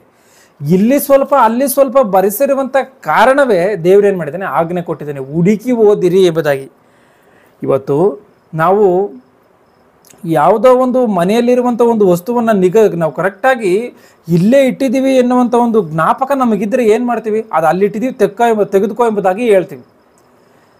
ಅಲ್ಲಿಟ್ಟಿರುವಂಥ ಒಂದು ನಿಗದಿತವಾದಂಥ ಸ್ಥಳದಲ್ಲಿ ನಾವು ಇಟ್ಟಿದ್ದೀವಿ ಎನ್ನುವಂಥ ವಿಚಾರವು ನಮಗೆ ಗೊತ್ತಿಲ್ಲದೇ ಇರುವಾಗ ನಾವೇನು ಮಾಡ್ತೀವಿ, ಹುಡುಕಬೇಕು ಎಂಬುದಾಗಿ ಹೇಳ್ತೀವಿ. ಆ ರೀತಿಯಾಗಿ ದೇವರು ಕೂಡ ಇಲ್ಲಿ ಸ್ವಲ್ಪ ಅಲ್ಲಿ ಸ್ವಲ್ಪ ಎಂಬುದಾಗಿ ದೇವರು ಹೇಳಿದ್ದಾನೆ. ದೇವರ ಮಾತುಗಳು ಎಲ್ಲಿದೆ ಅಂದರೆ ಇಲ್ಲಿ ಸ್ವಲ್ಪ ಅಲ್ಲಿ ಸ್ವಲ್ಪ ಇದೆ ಎಂಬುದಾಗಿ ಆತನು ಹೇಳಿದ್ದಾನೆ. ಆಗಿರುವಂಥ ಕಾರಣವೇ ಹುಡುಕಿ ಓದಿರಿ ಎಂಬುದಾಗಿ ಆಜ್ಞೆ ಕೊಟ್ಟಿದ್ದಾನೆ. ಈಗ ನಾವು ಹುಡುಕಿ ಓದುವಂಥದ್ದಾದರೆ ಈ ಮಾತುಗಳು ಎಲ್ಲಿದೆ ಎನ್ನುವಂಥದ್ದನ್ನು ನಾವು ಖಚಿತವಾಗಿ ನಾವು ಒಂದ್ಸಾರಿ ಅರ್ಥ ಮಾಡಿಕೊಳ್ಳುವಂಥದ್ದಾದರೆ ಯೆಹೆಜ್ಕೇಲನ ಗ್ರಂಥ 38ನೇ ಅಧ್ಯಾಯ 2ನೇ ವಚನವನ್ನು ಗಮನಿಸಿ. ಯೆಹೆಜ್ಕೇಲನ ಗ್ರಂಥ 38ನೇ ಅಧ್ಯಾಯ ನರಪುತ್ರನೇ, ಯೆಹೋವನ ಈ ವಾಕ್ಯವನ್ನು 2ನೇ ವಚನವನ್ನು ಗಮನಿಸಿ. ಯೆಹೋವನ ಈ ವಾಕ್ಯವನ್ನು ನನಗೆ ದಯಪಾಲಿಸಿದನು. ನರಪುತ್ರನೇ, ರೋಷಿನವರನ್ನು, ಮೇಷೆಕಿನವರನ್ನು, ತುಬಾಲಿನವರನ್ನು ಆಳುವ ಮಾಗೋಗ್ ದೇಶದ ದೊರೆಯಾದ ಗೋಗನ ಕಡೆಗೆ ಮುಖ ಮಾಡಿ ಅವನಿಗೆ ಈ ದೈವೋಕ್ತಿಯನ್ನು ನುಡಿ. ಗಮನಿಸಿ, ಯೆಹೋವನು ಈ ವಾಕ್ಯವನ್ನು ನನಗೆ ದಯಪಾಲಿಸಿದನು. ನರಪುತ್ರನೇ, ರೋಷಿನವರನ್ನು, ಮೆಷೇಕಿನವರನ್ನು, ತೂಬಲಿನವರನ್ನು ಆಳುವ ಮಾಗೋಗ್ ದೇಶದ ದೊರೆಯಾದ ಗೋಗನ ಕಡೆಗೆ ಮುಖ ಮಾಡಿ ಅವನಿಗೆ ಈ ದೈವೋಕ್ತಿಯನ್ನು ನುಡಿ. ಗೋಗ್ ಅಂದರೇನು, ಮಾಗೋಗ್ ಎಂದರೇನು ಎಂಬುದಾಗಿ ನಾವು ಆಲೋಚನೆ ಮಾಡಿ ನೋಡ್ತಾ ಇದ್ದೀವಲ್ಲ, ಇಲ್ಲಿದೆ ಗಮನಿಸಿ. ಮಾಗೋಗ್ ಅಂದ್ರೆ ಏನು ಎಂಬುದಾಗಿ ಅಂದರೆ ಮಾಗೋಗ್ ದೇಶದ ದೊರೆಯಾದ ಗೋಗ್ ಅಂದ್ರೆ ಮಾಗೋಗ್ ಎನ್ನುವಂಥದ್ದು ಒಂದು ದೇಶ ಎಂಬುದಾಗಿ ಅರ್ಥವಾಗ್ತಾ ಇದೆ. ಗೋಗ್ ಅಂದ್ರೆ ಆ ಮಾಗೋಗ್ ದೇಶವನ್ನು ಆಳ್ವಿಕೆ ಮಾಡುವಂಥ ಒಬ್ಬ ರಾಜ ಎಂಬುದಾಗಿ ಖಚಿತವಾಗಿ ಈ ವಾಕ್ಯಗಳಲ್ಲಿ ಅರ್ಥವಾಗ್ತಾ ಇರುವಂಥದ್ದು ಸ್ಪಷ್ಟವಾಗಿ ನಮಗೆ ಗೊತ್ತಾಗುತ್ತೆ. ಅಂದರೆ ಈಗ ದೇಶ ಅಂತ ಹೇಳಿ ಅಂತಿದ್ದಂಗೆನೆ 4 ಸರಿಹದ್ದುಗಳ ಮಧ್ಯೆ ವಿಸ್ತರಿಸಿಕೊಂಡಿರುವಂಥ ಒಂದು ಭೂಭಾಗ ಅಂತೇಳಿ ಅರ್ಥ ಅಲ್ಲ. ಇದನ್ನು ಗಮನಿಸಿ. ಈ ಪ್ರಪಂಚಕ್ಕೆ ತಿಳಿಯದೇ ಇರುವಂಥ ಬೈಬಲ್ ಒಂದೇ ತಿಳಿಸಿರುವಂಥ ಮಹಾಜ್ಞಾನ ಒಂದು ಸಂಗತಿ ಏನು ಅಂತಂದರೆ, ದೇಶ ಅಂತ ಅಂದರೆ ಮಣ್ಣು ಅಲ್ಲ, ದೇಶ ಅಂದರೆ ಭೂಮಿ ಅಲ್ಲ, ದೇಶ ಅಂತ ಅಂದರೆ ಜನಾಂಗ, ಪ್ರಜೆಗಳು, ಮನುಷ್ಯರು ಎನ್ನುವಂಥದ್ದನ್ನು ಖಚಿತವಾಗಿ ನಾವು ಅರ್ಥ ಮಾಡಿಕೊಳ್ಬೇಕು. ಅಂದರೆ ದೇಶ ಅಂದರೆ ಮಣ್ಣು ಅಲ್ಲ, ದೇಶವೆಂದರೆ ಮನುಷ್ಯರು ಅಂತೇಳಿ ಖಚಿತವಾಗಿ ನಾವು ಅರ್ಥ ಮಾಡಿಕೊಳ್ಬೇಕು. ಅಂದರೆ ಇದನ್ನು ಯಾವುದು ತಿಳಿಸಿದೆ? ಬೈಬಲ್ಲೇ ತಿಳಿಸಿದೆ ಈ ಒಂದು ಸತ್ಯವನ್ನು. ಇವತ್ತು ಎಲ್ಲ ಮನುಷ್ಯರು ನಾವು ದೇಶ ಪ್ರೇಮಿಗಳು ಎಂಬುದಾಗಿ ಅವ್ರು ಮಾತನಾಡ್ತಾ ಇದ್ದಾರಲ್ಲ, ದೇಶವನ್ನು ಪ್ರೀತಿ ಮಾಡ್ತೀವಿ ಎಂಬುದಾಗಿ ಒಬ್ಬ ಮನುಷ್ಯನನ್ನು ಹಿಂಸಿಸ್ತಾ ಇದ್ದಾರಲ್ಲ, ಅವರು ಅರ್ಥ ಮಾಡಿಕೊಳ್ಬೇಕಾಗಿರುವಂಥ ಒಂದು ಮಾತಿದು. ದೇಶ ಪ್ರೇಮ ಅಂದರೆ ಮನುಷ್ಯರನ್ನ ಪ್ರೀತಿ ಮಾಡುವಂಥವನೇ ದೇಶ ಪ್ರೇಮಿ. ದೇಶ ಪ್ರೇಮಿ ಅಂದರೆ ಭೂಮಿಯನ್ನು, ಮಣ್ಣನ್ನು, ಕಲ್ಲನ್ನು, ಗಿಡ ಮರವನ್ನು ಪ್ರೀತಿ ಮಾಡುವಂಥವನಲ್ಲ. ಅಂದರೆ ದೇಶ ಅಂತ ಅಂದರೆ ಮನುಷ್ಯರೇ ಹೊರತು ದೇಶ ಅಂತ ಅಂದರೆ ಮಣ್ಣಲ್ಲ. ಅಂದರೆ ಮಾಗೋಗ್ ಎನ್ನುವಂಥದ್ದು ಒಂದು ದೇಶದ ಒಂದು ಪ್ರಜೆಗಳನ್ನು ಸೂಚಿಸ್ತಾ ಇದೆ ಎನ್ನುವಂಥದ್ದನ್ನು ಖಚಿತವಾಗಿ ಅರ್ಥ ಮಾಡಿಕೊಳ್ಳಬೇಕು. ಮಾಗೋಗ್ ಎನ್ನುವಂಥದ್ದು ಒಂದು ದೇಶ ಅಂದರೆ ಆ ದೇಶದಲ್ಲಿರುವಂಥ ಪ್ರಜೆಗಳನ್ನು ಸೂಚಿಸಿ ಮಾತನಾಡುವಂಥ ಮಾತಿದು. ಇಷ್ಟಕ್ಕೂ ಇದು ಯಾವ ದೇಶ? ಮಾಗೋಗ್ ಎನ್ನುವಂಥ ರೀತಿಯಲ್ಲಿ ನಮಗೆ ಬೈಬಲಲ್ಲಿ ಕಾಣುತ್ತೆ. ಇದು ಯಾವ ದೇಶ? ಇಂದಿನ ಒಂದು ಪ್ರಪಂಚದ ಪಟದಲ್ಲಿ ಇದು ಎಲ್ಲಾದರೂ ಮಾಗೋಗ್ ಎನ್ನುವಂಥ ಒಂದು ಹೆಸರು ಕಾಣುತ್ತಾ? ಇವತ್ತು ಭಾರತ ದೇಶ ಎನ್ನುವಂಥದ್ದು ಕಾಣುತ್ತೆ, ಅಮೆರಿಕ ದೇಶ ಎನ್ನುವಂಥದ್ದು ಕಾಣುತ್ತೆ, ಮತ್ತೊಂದು ಎಲ್ಲ ದೇಶಗಳು ಕಾಣುತ್ತೆ. ಈ ಮಾಗೋಗ್ ಎನ್ನುವಂಥ ಹೆಸರಿಂದ ಕೂಡಿರುವಂಥ ದೇಶ ಇವತ್ತು ಭೂಮಿಯ ಮೇಲೆ ಈ ಭೂಪಟದಲ್ಲಿ ಕಾಣುತ್ತಾ ಅಂತ ಹೇಳಿ ನೋಡುವಾಗ ಎಲ್ಲಿಯೂ ಕೂಡ ಕಾಣಲ್ಲ. ಯಾಕೆ ಅಂದರೆ ಇದು ಕ್ರಿಸ್ತಪೂರ್ವದಲ್ಲಿ ಆ ಒಂದು ದೇಶಕ್ಕಿದ್ದಂಥ ಹೆಸರು ಇವತ್ತಿಗೆ ಬದಲಾಗಿ ಹೋಗಿದೆ. ಕ್ರಿಸ್ತಪೂರ್ವದಲ್ಲಿ ಮಾಗೋಗ್ ಎಂಬುದಾಗಿ ಕರೆಯಲ್ಪಡ್ತಾ ಇತ್ತು, ಆದರೆ ಇವತ್ತಿಗೆ ಅದು ಬದಲಾಗಿ ಹೋಗಿದೆ. ಅದು ಯಾವ ರೀತಿಯಾಗಿ ಅಂದರೆ, ಉದಾಹರಣೆಗೆ ನಾವು ನೋಡುವಂಥದ್ದಾದರೆ, ಈಗಿರುವಂಥ ಒಂದು ಚೆನ್ನೈ ಮಹಾನಗರ ಒಂದು ಕಾಲದಲ್ಲಿ ಮದ್ರಾಸ್ ಎನ್ನುವಂಥ ರೀತಿಯಲ್ಲಿ ಕರೆಯಲ್ಪಡ್ತಾ ಇತ್ತು. ಅದಕ್ಕಿಂತ ಮೊದಲು ಅದರ ಹೆಸರು ಚನ್ನಪಟ್ಟಣಂ ಎನ್ನುವಂಥ ರೀತಿಯಲ್ಲಿ ಕರೆಯಲ್ಪಡ್ತಾ ಇತ್ತು. ಮತ್ತು ಈಗಿರುವಂಥ ಒಂದು ಮುಂಬೈ ಎನ್ನುವಂಥ ಒಂದು ಪ್ರದೇಶ ಹಿಂದೆ ಬಂಬಾಯಾಗಿ ಕರೆಯಲ್ಪಡ್ತಾ ಇತ್ತು. ಇದೆಲ್ಲರಿಗೂ ಕೂಡ ಗೊತ್ತಿರುವಂಥ ವಿಚಾರ. ಮತ್ತು ಈಗಿರುವಂಥ ಒಂದು ಹೈದರಾಬಾದು ಮುಂಚೆ ಅದು ಯಾವ ರೀತಿಯಾಗಿ ಕರೆಯಲ್ಪಡ್ತಾ ಇತ್ತು ಅಂದರೆ ಭಾಗ್ಯನಗರಂ ಎನ್ನುವಂಥ ರೀತಿಯಲ್ಲಿ ಕರೆಯಲ್ಪಡ್ತಾ ಇತ್ತು. ಅಂದರೆ ಅವಾಗಿದ್ದಂಥ ಹೆಸರುಗಳು ಬೇರೆ, ಇವಾಗ ಇವರು ಮನುಷ್ಯರು ಬದಲಾಯಿಸಿಕೊಂಡಿರುವಂಥ ಹೆಸರುಗಳು ಬೇರೆ. ಅದೇ ರೀತಿಯಾಗಿ ಈ ಮಾಗೋಗ್ ಎನ್ನುವಂಥದ್ದು ಕ್ರಿಸ್ತಪೂರ್ವದಲ್ಲಿ ಕರೆಯಲ್ಪಟ್ಟಿರುವಂಥ ಹೆಸರು, ಆದರೆ ಇವಾಗ ಅದು ಹೆಸರು ಬದಲಾಗಿದೆ ಎನ್ನುವಂಥದ್ದನ್ನು ಖಚಿತವಾಗಿ ನಾವು ಅರ್ಥ ಮಾಡಿಕೊಳ್ಬೇಕು.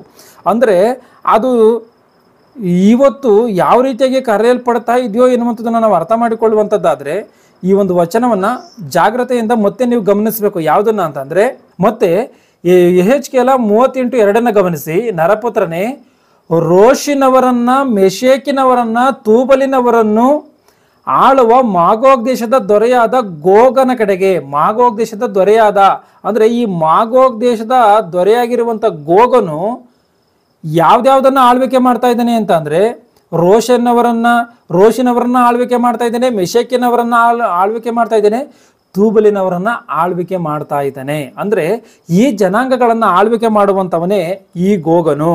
ಅಂದರೆ ಇವತ್ತಿನ ಒಂದು ಹೆಸರುಗಳಿಗೆ ನಾವು ಹೋಲಿಸ್ಕೊಂಡ್ರೆ ಆ ಕ್ರಿಸ್ತಪೂರ್ವದಲ್ಲಿ ಇದ್ದಂಥ ಹೆಸರುಗಳು ಇವತ್ತಿಗೆ ಬದಲಾಗಿದೆ.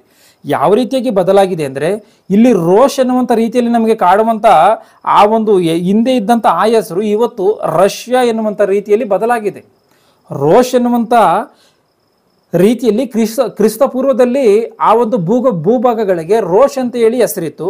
ಆ ಹೆಸರನ್ನ ರಷ್ಯಾ ಎಂಬುದಾಗಿ ಬದಲಾಯಿಸಿದ್ದಾರೆ. ಮತ್ತು ಕ್ರಿಸ್ತಪೂರ್ವದಲ್ಲಿ ಮೆಷೆಕ್ ಎನ್ನುವಂಥ ರೀತಿಯಲ್ಲಿ ಇದ್ದಂಥ ಹೆಸರನ್ನ ಮಾಸ್ಕೋ ಎಂಬುದಾಗಿ ಬದಲಾಯಿಸಿದ್ದಾರೆ. ಮತ್ತು ತೂಬಲ್ ಎನ್ನುವಂಥ ರೀತಿಯಲ್ಲಿ ಕ್ರಿಸ್ತಪೂರ್ವದಲ್ಲಿದ್ದಂಥ ಆ ಒಂದು ಹೆಸರನ್ನ ಟರ್ಕಿ ಎಂಬುದಾಗಿ ಇವತ್ತಿಗೆ ಬದಲಾಯಿಸಿದ್ದಾರೆ. ಅಂದರೆ ಈ ಭೂಭಾಗಗಳು ಆವತ್ತು ಆ ಹೆಸರಿನಿಂದ ಕರೆಯಲ್ಪಡ್ತಾ ಇದ್ದೋ, ಆದರೆ ಇವತ್ತು ಈ ಹೆಸರಿನಿಂದ ಕರೆಯಲ್ಪಡ್ತಾ ಇದೆ. ಅಂದರೆ ಈ ಭೂಭಾಗಗಳನ್ನು ಆಳ್ವಿಕೆ ಮಾಡ್ತಿದ್ದಂಥವನೇ ಗೋಗ್ ರಾಜನು. ಈ ಮಾಗೋಗ್ ಎನ್ನುವಂಥ ಈ ಒಂದು ಎಲ್ಲ ಜನಾಂಗಗಳನ್ನು, ಈ ಒಂದು ದೇಶಗಳನ್ನು ಆಳ್ವಿಕೆ ಮಾಡ್ತಿದ್ದಂಥವನೇ, ಈ ಭೂಭಾಗಗಳನ್ನು ಆಳ್ವಿಕೆ ಮಾಡ್ತಿದ್ದಂಥವನೇ ಗೋಗ್ ರಾಜನು ಎನ್ನುವಂಥದ್ದನ್ನು ಖಚಿತವಾಗಿ ಅರ್ಥ ಮಾಡಿಕೊಳ್ಬೇಕು. ಅಂದರೆ ಈ ಒಂದು ಮೇಲಿನ ಪಟ್ಟಣಗಳನ್ನು ಹೊಂದಿರುವಂಥದ್ದೇ ಮಾಗೋಗ್ ದೇಶ ಅಂತ ಹೇಳಿ ನಾವು ಖಚಿತವಾಗಿ ಅರ್ಥ ಮಾಡಿಕೊಳ್ಬೇಕಾಗಿರುವಂಥ ಒಂದು ಸಂಗತಿ. ಗಮನಿಸಿ ಇದನ್ನು. ಅಂದರೆ ಆ ಹೆಸರುಗಳಿಗೂ ಈ ಹೆಸರುಗಳಿಗೂ ವ್ಯತ್ಯಾಸವಾಗಿದೆ. ಇವಾಗ ಬೈಬಲಲ್ಲಿ ಈ ಹೆಸರುಗಳು ಕಾಣುತ್ತೆ, ಈಗಿರುವಂಥ ಹೊಸ ಹೆಸರುಗಳು ಬೈಬಲಲ್ಲಿ ಕಾಣಲ್ಲ. ಅಂದರೆ ಕ್ರಿಸ್ತಪೂರ್ವದಲ್ಲಿ ಆ ಹೆಸರುಗಳಿಂದ ಕರೆಯಲ್ಪಟ್ಟಿದೆ. ಆದರೆ ಇತ್ತೀಚೆಗೆ ಇವ್ರ ಹೆಸರುಗಳನ್ನು ಬದಲಾಯಿಸಿಕೊಂಡಿದ್ದಾರೆ. ಇದನ್ನು ಗಮನಿಸಿ, ಇದನ್ನ ಅರ್ಥ ಮಾಡಿಕೊಂಡ್ರೇನೆ ಈ ಒಂದು ವಿಚಾರ ಅರ್ಥವಾಗೋದು. ಅಂದರೆ ಮಾಗೋಗ್ ಅಂದರೆ ಖಚಿತವಾಗಿ ನಮ್ಗೆ ಅರ್ಥವಾಗಿರುವಂಥ ಒಂದು ವಿಚಾರ ಏನು ಅಂತೇಳಿ ನೋಡುವಾಗ, ರಷ್ಯನ್ನರು ಅಂದರೆ ರಷ್ಯಾದವರು ಎಂಬುದಾಗಿ ನಾವು ಸರಿಯಾದಂಥ ರೀತಿಯಲ್ಲಿ ಅರ್ಥ ಮಾಡಿಕೊಳ್ಬೇಕು. ಅಂದರೆ ಇವಾಗ ಒಂದು ಅವಗಾಹನೆಗೆ ಬಂದಿದ್ದೀವಿ. ಅದೇನು ಅಂತಂದರೆ, ಮಾಗೋಗ್ ಅಂದರೆ ರಷ್ಯನ್ಸು, ಗೋಗ್ ಅಂದರೆ ಒಂದು ಕಾಲದಲ್ಲಿ ಅದನ್ನು ಆಳಿದಂಥ ರಾಜ. ಗಮನಿಸಿ, ಮಾಗೋಗ್ ಅಂದರೆ ಏನು ಅಂತಂದರೆ ರಷ್ಯನ್ನರು, ಅಂದರೆ ಈಗಿನ ರಷ್ಯಾ ಎಂಬುದಾಗಿ ಏನು ಕರೆಯಲ್ಪಡ್ತಾ ಇದೆಯೋ ಅವ್ರನ್ನೇ ಮಾಗೋಗ್ ಜನಾಂಗ ಎಂಬುದಾಗಿ ಬೈಬಲಲ್ಲಿ ಗುರುತಿಸಿ ಮಾತನಾಡಿರುವಂಥದ್ದು. ಈ ಒಂದು ಆ ಒಂದು ಭೂಭಾಗವನ್ನು ಆಳ್ವಿಕೆ ಮಾಡಿದಂಥವನೇ ಗೋಗ್ ರಾಜನು. ಮತ್ತು ಈ ಒಂದು ಕಾರ್ಯಗಳನ್ನು ಕೆಲವು ಪಂಡಿತರು ಎನ್ನಿಸಿಕೊಂಡಂಥವರು ಚೆನ್ನಾಗಿ ಊಹಿಸಿದ್ದಾರೆ. ಅಂದರೆ ಇವರು ರಷ್ಯನ್ನರ ವಿಷಯದಲ್ಲಿಯೇ ದೇವರಲ್ಲಿ ಬರೆಸಿದ್ದಾರೆ ಎಂಬುದಾಗಿ ಅವರು ಅರ್ಥ ಮಾಡಿಕೊಂಡಿದ್ದಾರೆ. ಆದರೆ ಪ್ರಕಟಣೆ ಗ್ರಂಥ 20:7-9 ವಚನಗಳ ಮಧ್ಯದಲ್ಲಿರುವಂಥ ಅಸಲಿಯಾದಂಥ ವಿಷಯವನ್ನು ಪಕ್ಕಕ್ಕೆ ಬಿಟ್ಟುಬಿಟ್ಟಿದ್ದಾರೆ. ಅದೇನು ಪಕ್ಕಕ್ಕೆ ಬಿಟ್ಟಿದ್ದಾರೆ ಅಂತಂದರೆ, ಅವನು ಹೊರಗೆ ಬಂದು ಭೂಮಿಯ 4 ದಿಕ್ಕುಗಳಲ್ಲಿರುವ ಗೋಗ್ ಮಾಗೋಗ್ ಎಂಬ ಜನಾಂಗಗಳನ್ನು ಮರಳುಗೊಳಿಸಿ ಅವರನ್ನು ಯುದ್ಧಕ್ಕೆ ಕೂಡಿಸುವನು. ಅವರ ಸಂಖ್ಯೆಯು ಸಮುದ್ರದ ಮರಳಿನಷ್ಟಿರುವುದು. ಅವರು ದೇಶದಲ್ಲೆಲ್ಲ ಹರಡಿಕೊಂಡು ದೇವಜನರ ದಂಡಿಗೂ ನಮ್ಮ ಪ್ರಿಯ ಪಟ್ಟಣಕ್ಕೂ ಮುತ್ತಿಗೆ ಹಾಕುವರು. ಇಲ್ಲಿ ಗಮನಿಸಿ, ದೇವಜನರ ದಂಡಿಗೂ ನಮ್ಮ ಪ್ರಿಯ ಪಟ್ಟಣಕ್ಕೂ ಎಂಬುದಾಗಿ ಇದೆ. ಅಂದರೆ ದೇವಜನರ ದಂಡು ಅಂದರೆ ಏನು, ಪ್ರಿಯ ಪಟ್ಟಣ ಅಂದರೆ ಯಾವುದು? ಅಲ್ಲಿಗೆ ಈ ಮಾಗೋಗ್ ಎನ್ನುವಂಥ ಜನಾಂಗಗಳು, ಗೋಗ್ ಮಾಗೋಗ್ ಎನ್ನುವಂಥ ಜನಾಂಗಗಳು ಮುತ್ತಿಗೆ ಹಾಕ್ತಾರಂತೆ. ಗೋಗ್ ಮಾಗೋಗ್ ಅಂದರೆ ಏನು ಅನ್ನುವಂಥದ್ದು ರೀತಿಯಲ್ಲಿ ಅರ್ಥವಾಯಿತು, ಅದೇನು ಅಂದರೆ ಅರ್ಥವಾಯಿತು. ಆದರೆ ದೇವಜನರ ದಂಡು ಇಲ್ಲ ಪ್ರಿಯ ಪಟ್ಟಣ ಅಂದರೆ ಏನು? ಇಲ್ಲಿ ಗೋಗ್ ಮಾಗೋಗ್ ಎಂದೊಡನೆ ರಷ್ಯಾದ ಪ್ರಜೆಗಳು, ಅದನ್ನು ಆಳುವಂಥ ಅಧಿಕಾರಿಗಳು ಎಂಬುದಾಗಿ ಊಹೆ ಮಾಡಿರುವಂಥ ಇವರು ದೇವಜನರ ದಂಡಿಗೂ ನಮ್ಮ ಪ್ರಿಯ ಪಟ್ಟಣಕ್ಕೂ ಎನ್ನುವಂಥ ಈ ಮಾತನ್ನು ಓದುತ್ತಿದ್ದಂಗೆನೇ ಇವರು ಅರ್ಥ ಮಾಡಿಕೊಂಡಿರುವಂಥ ವಿಚಾರ ಏನು ಅಂತೇಳಿ ನೋಡುವಾಗ, ದೇವಜನರ ದಂಡು ಇಲ್ಲ ಪರಿಶುದ್ಧವಾದಂಥ ಪಟ್ಟಣ, ಪ್ರಿಯ ಪಟ್ಟಣ ಅಂತ ಹೇಳಿ ಇವ್ರು ಯಾವುದನ್ನು ಅರ್ಥ ಮಾಡಿಕೊಂಡಿದ್ದಾರೆ ಅಂದರೆ ಅಮೆರಿಕನ್ನರನ್ನ ಎಂಬುದಾಗಿ ಇವರು ಅರ್ಥ ಮಾಡಿಕೊಂಡಿದ್ದಾರೆ. ಯಾಕೆ ಅಮೆರಿಕನ್ನರನ್ನೇ ಎಂಬುದಾಗಿ ಅಂತ ಹೇಳಿ ಇವರು ಅರ್ಥ ಮಾಡಿಕೊಂಡಿದ್ದಾರೆ ಅಂತ ಅಂದರೆ, ಅಮೆರಿಕ ದೇಶ ಫುಲ್ಲು ಕ್ರೈಸ್ತರ ದೇಶ ಆಗಿರುವಂಥ ಕಾರಣ ಪ್ರಿಯವಾದಂಥ ದೇವರಿಗೆ ಪ್ರಿಯವಾಗಿರುವಂಥ ಪಟ್ಟಣ ಅಮೆರಿಕವೇ. ಅಮೆರಿಕದಲ್ಲಿರುವಂಥ ಪ್ರಜೆಗಳೆಲ್ಲರೂ ಕೂಡ ಪರಿಶುದ್ಧವಾದಂಥ ಜನ, ಇದೇ ದೇವಜನರ ದಂಡು ಎಂಬುದಾಗಿ ಇವರು ಅರ್ಥ ಮಾಡಿಕೊಂಡಿದ್ದಾರೆ. ಗಮನಿಸಿ, ಇಲ್ಲಿ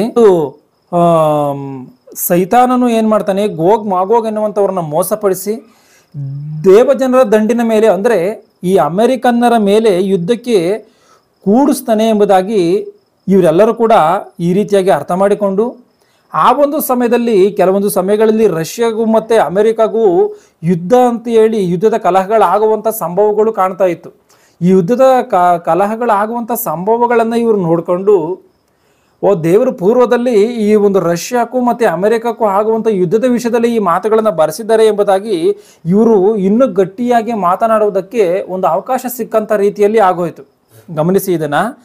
ಇವತ್ತು ಈ ಒಂದು ಅಮೆರಿಕ ದೇಶ ಮತ್ತು ಈ ಒಂದು ರಷ್ಯಾದವರು ಕೂಡ ಇವರು ಎರಡು ಭಾಗಗಳಾಗಿ ರಷ್ಯಾ ದೇಶಕ್ಕೆ ಸಂಬಂಧಪಟ್ಟಂತೆ ಕೆಲವು ದೇಶಗಳು ಈ ಒಂದು ದೇಶಕ್ಕೆ ಸಪೋರ್ಟ್ ಮಾಡುವಂಥ ರೀತಿಯಲ್ಲಿ, ಅಮೆರಿಕ ದೇಶಕ್ಕೆ ಕೆಲವು ದೇಶಗಳು ಸಪೋರ್ಟ್ ಮಾಡುವಂಥ ರೀತಿಯಲ್ಲಿ ಎರಡು ಭಾಗಗಳಾಗಿ ಎರಡು ದೊಡ್ಡ ಯುದ್ಧವಾಗುವಂಥ ಒಂದು ಸಂಭವವು ಕಾಣ್ತಾ ಇತ್ತು.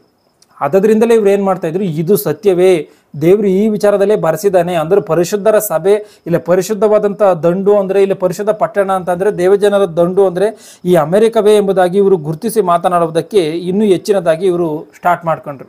ಗಮನಿಸಿದ್ದೇನೆ, ಅವರು ವಾಕ್ಯದ ಭಾವನ ಆಲೋಚನೆ ಮಾಡುವಂಥ ವಿಚಾರದಲ್ಲಿ ದೊಡ್ಡ ತಪ್ಪನ್ನು ಮಾಡಿದ್ರು ಕೂಡ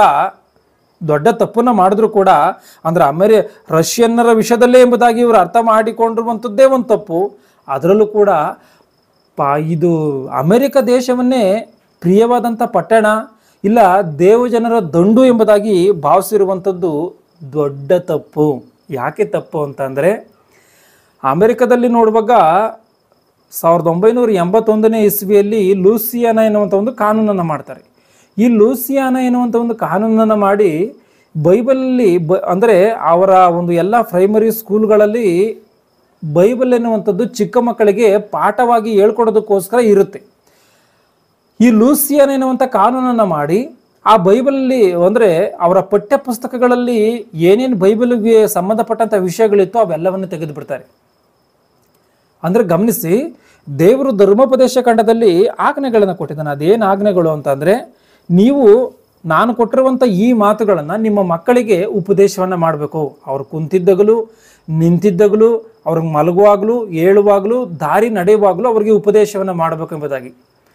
ಜ್ಞಾನೋಕ್ತಿಗಳಲ್ಲೂ ಕೂಡ ಎಷ್ಟೋ ಮಾತುಗಳನ್ನು ಆತನೇ ಹೇಳಿದ್ದಾನೆ. ಒಬ್ಬ ಮನುಷ್ಯನನ್ನು ಅಂದರೆ ಒಂದು ಚಿಕ್ಕ ಮಗುವನ್ನು ದೇವರ ಭಯಭಕ್ತಿಯಲ್ಲಿ ಚಿಕ್ಕಂದಿನಲ್ಲಿ ಬೆಳೆಸಿದ್ರೆ ಅವನು ಮುಪ್ಪಿನಲ್ಲಿಯೂ ಓರೆ ಆಗಲ್ಲ ಎಂಬುದಾಗಿ, ಮುಪ್ಪಿನಲ್ಲಿಯೂ ಅವನು ಓರೆ ಆಗನು ಎಂಬುದಾಗಿ ಇದೆ.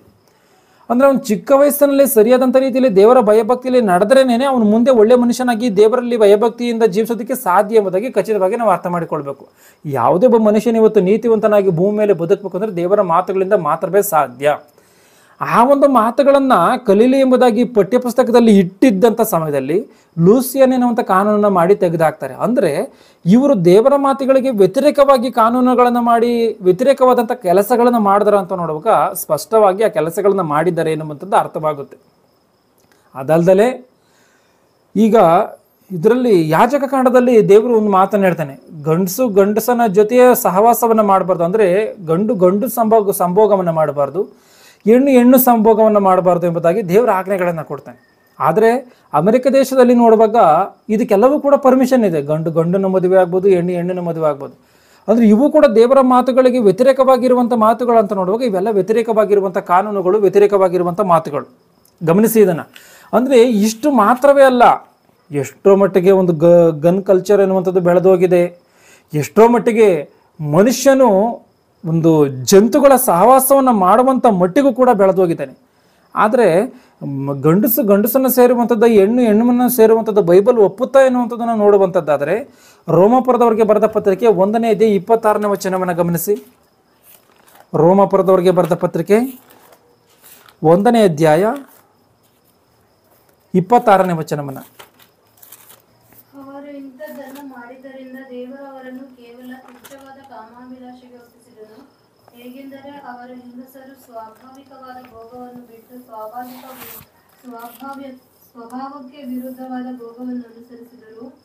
ಅದರಂತೆ ಗಂಡಸರು ಸಹ ಸ್ವಾಭಾವಿಕವಾದ ಸ್ತ್ರೀ ಭೋಗವನ್ನು ಬಿಟ್ಟು ಒಬ್ಬರ ಮೇಲೊಬ್ಬರು ತಮ್ಮ ಕಾಮಾತುರದಿಂದ ತಾಪ ಪಡುತ್ತಾ ಗಂಡಸರ ಸಂಗಡ ಗಂಡಸರು ಕೇವಲ ಅವಲಕ್ಷಣವಾದದ್ದನ್ನು ನಡೆಸಿ ತಮ್ಮ ಭ್ರಾಂತಿಗೆ ತಕ್ಕ ಫಲವನ್ನು ತಮ್ಮಲ್ಲಿ ಹೊಂದುವವರಾದರು.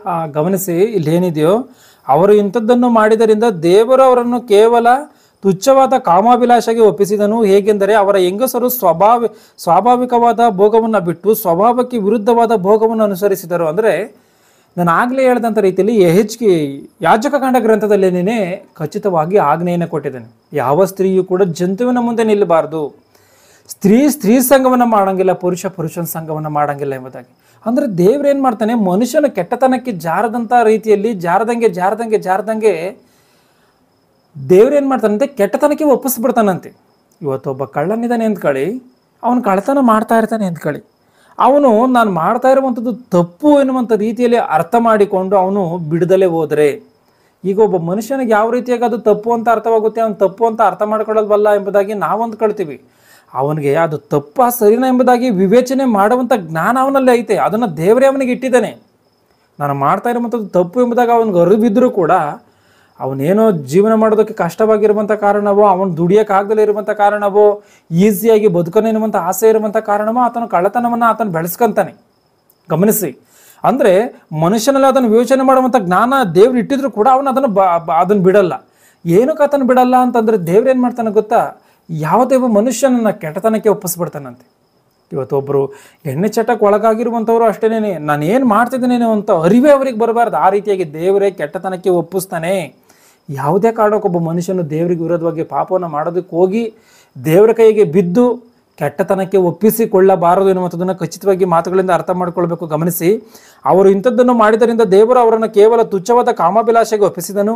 ಏಕೆಂದರೆ ಅವರ ಹೆಂಗಸರು ಸ್ವಾಭಾವಿಕವಾದ ಭೋಗವನ್ನು ಬಿಟ್ಟು ಸ್ವಭಾವಕ್ಕೆ ವಿರುದ್ಧವಾದ ಭೋಗವನ್ನು ಅನುಸರಿಸಿದರು.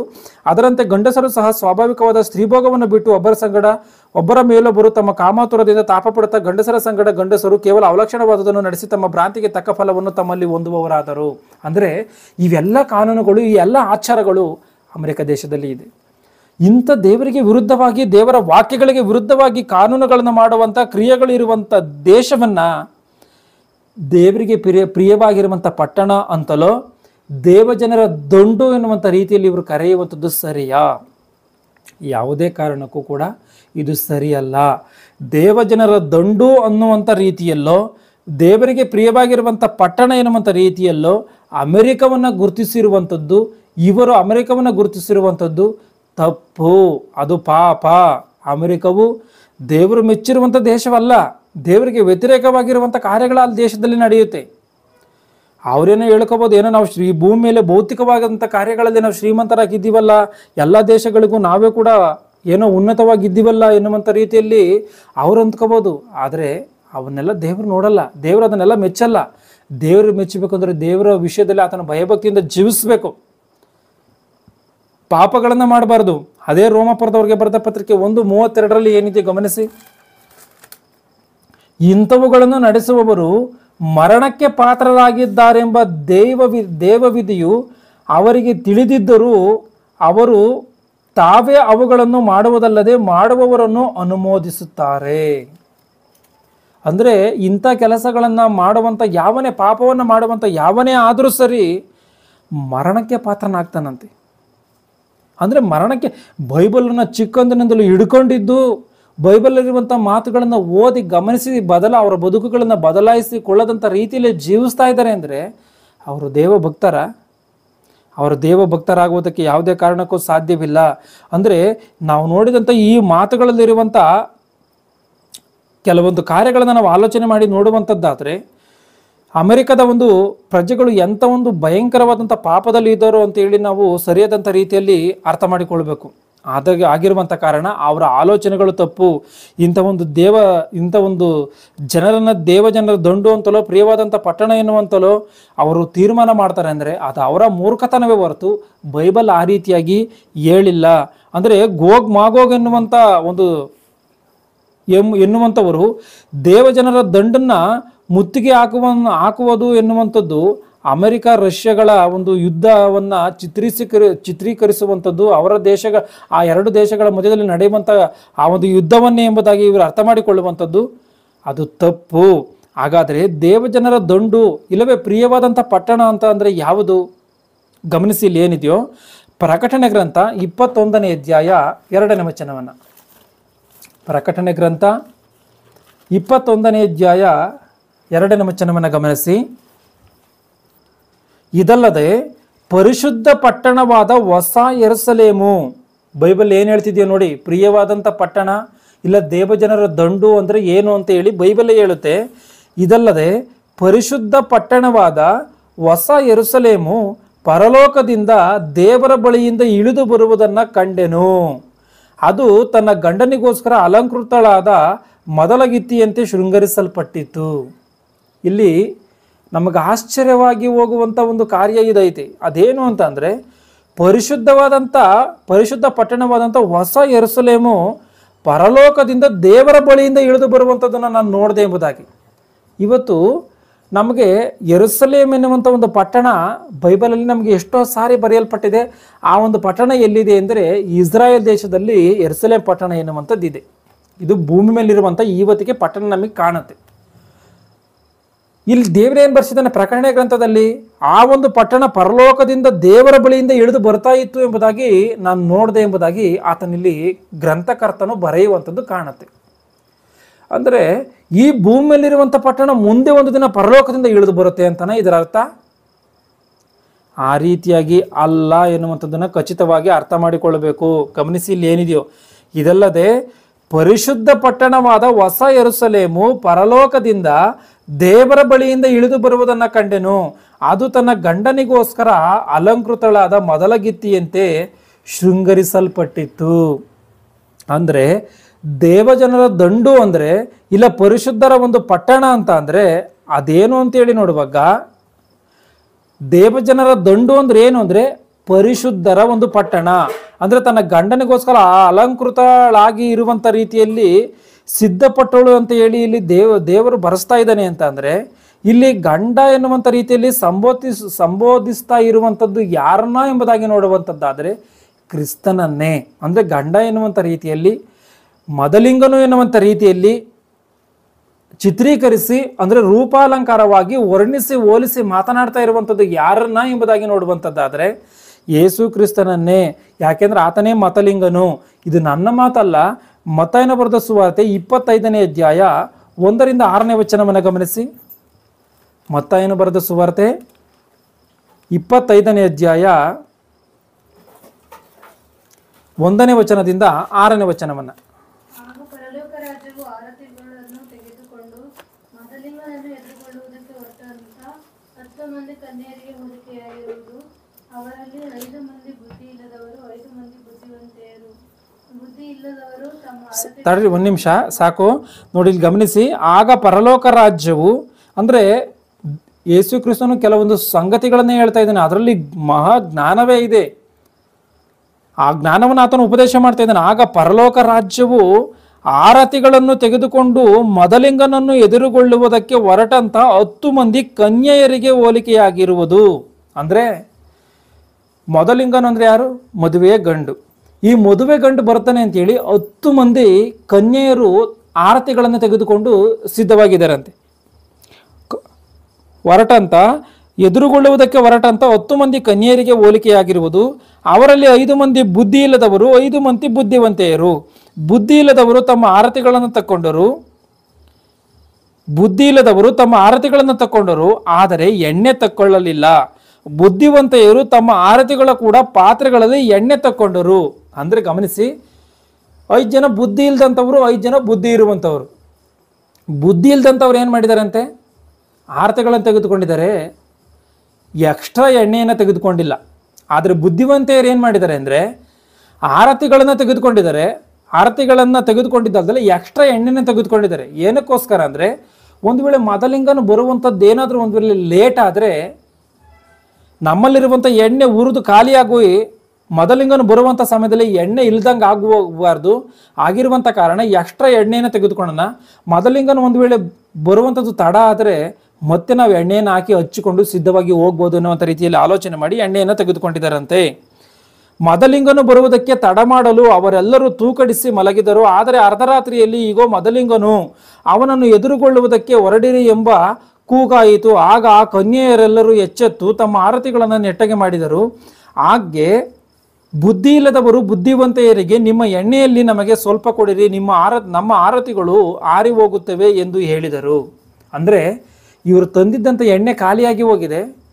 ಏನಕ್ಕೆ ಖಾಲಿಯಾಗಿ ಹೋಗಿದೆ ಅಂದರೆ ಮದಲಿಂಗನು ಬರುವಂಥದ್ದು ಲೇಟ್ ಆಗಿದೆ, ಉರಿದು ಎಣ್ಣೆ ಖಾಲಿಯಾಗಿ ಹೋಗಿದೆ, ಕೊನೆಯದಾಗಿ ಮಲಗಿದ್ದಾರೆ.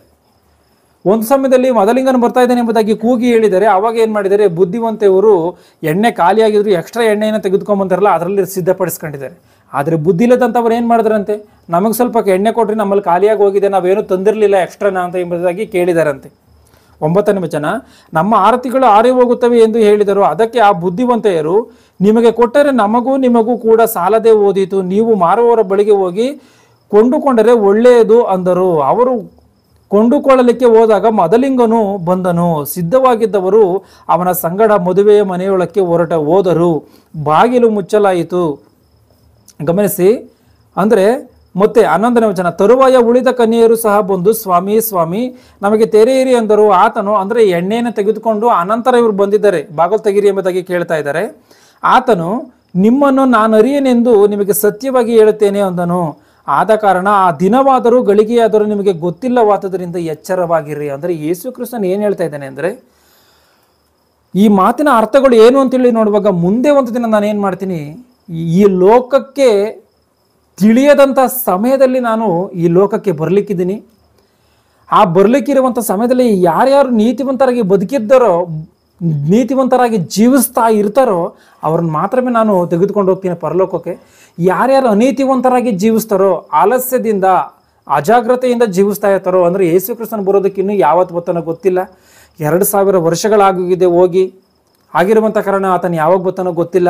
ಯಾಕೆ ಅಂತಂದರೆ, ಇವತ್ತು ನಮ್ಮ ಮನೆಯಲ್ಲಿ ನಮ್ಮ ಮಕ್ಕಳು ಇಲ್ಲ ನಮ್ಮ ಹೆಂಡತಿಯವರಿಗೆ ಗಂಡಂದಿರಿರ್ತಾರೆ.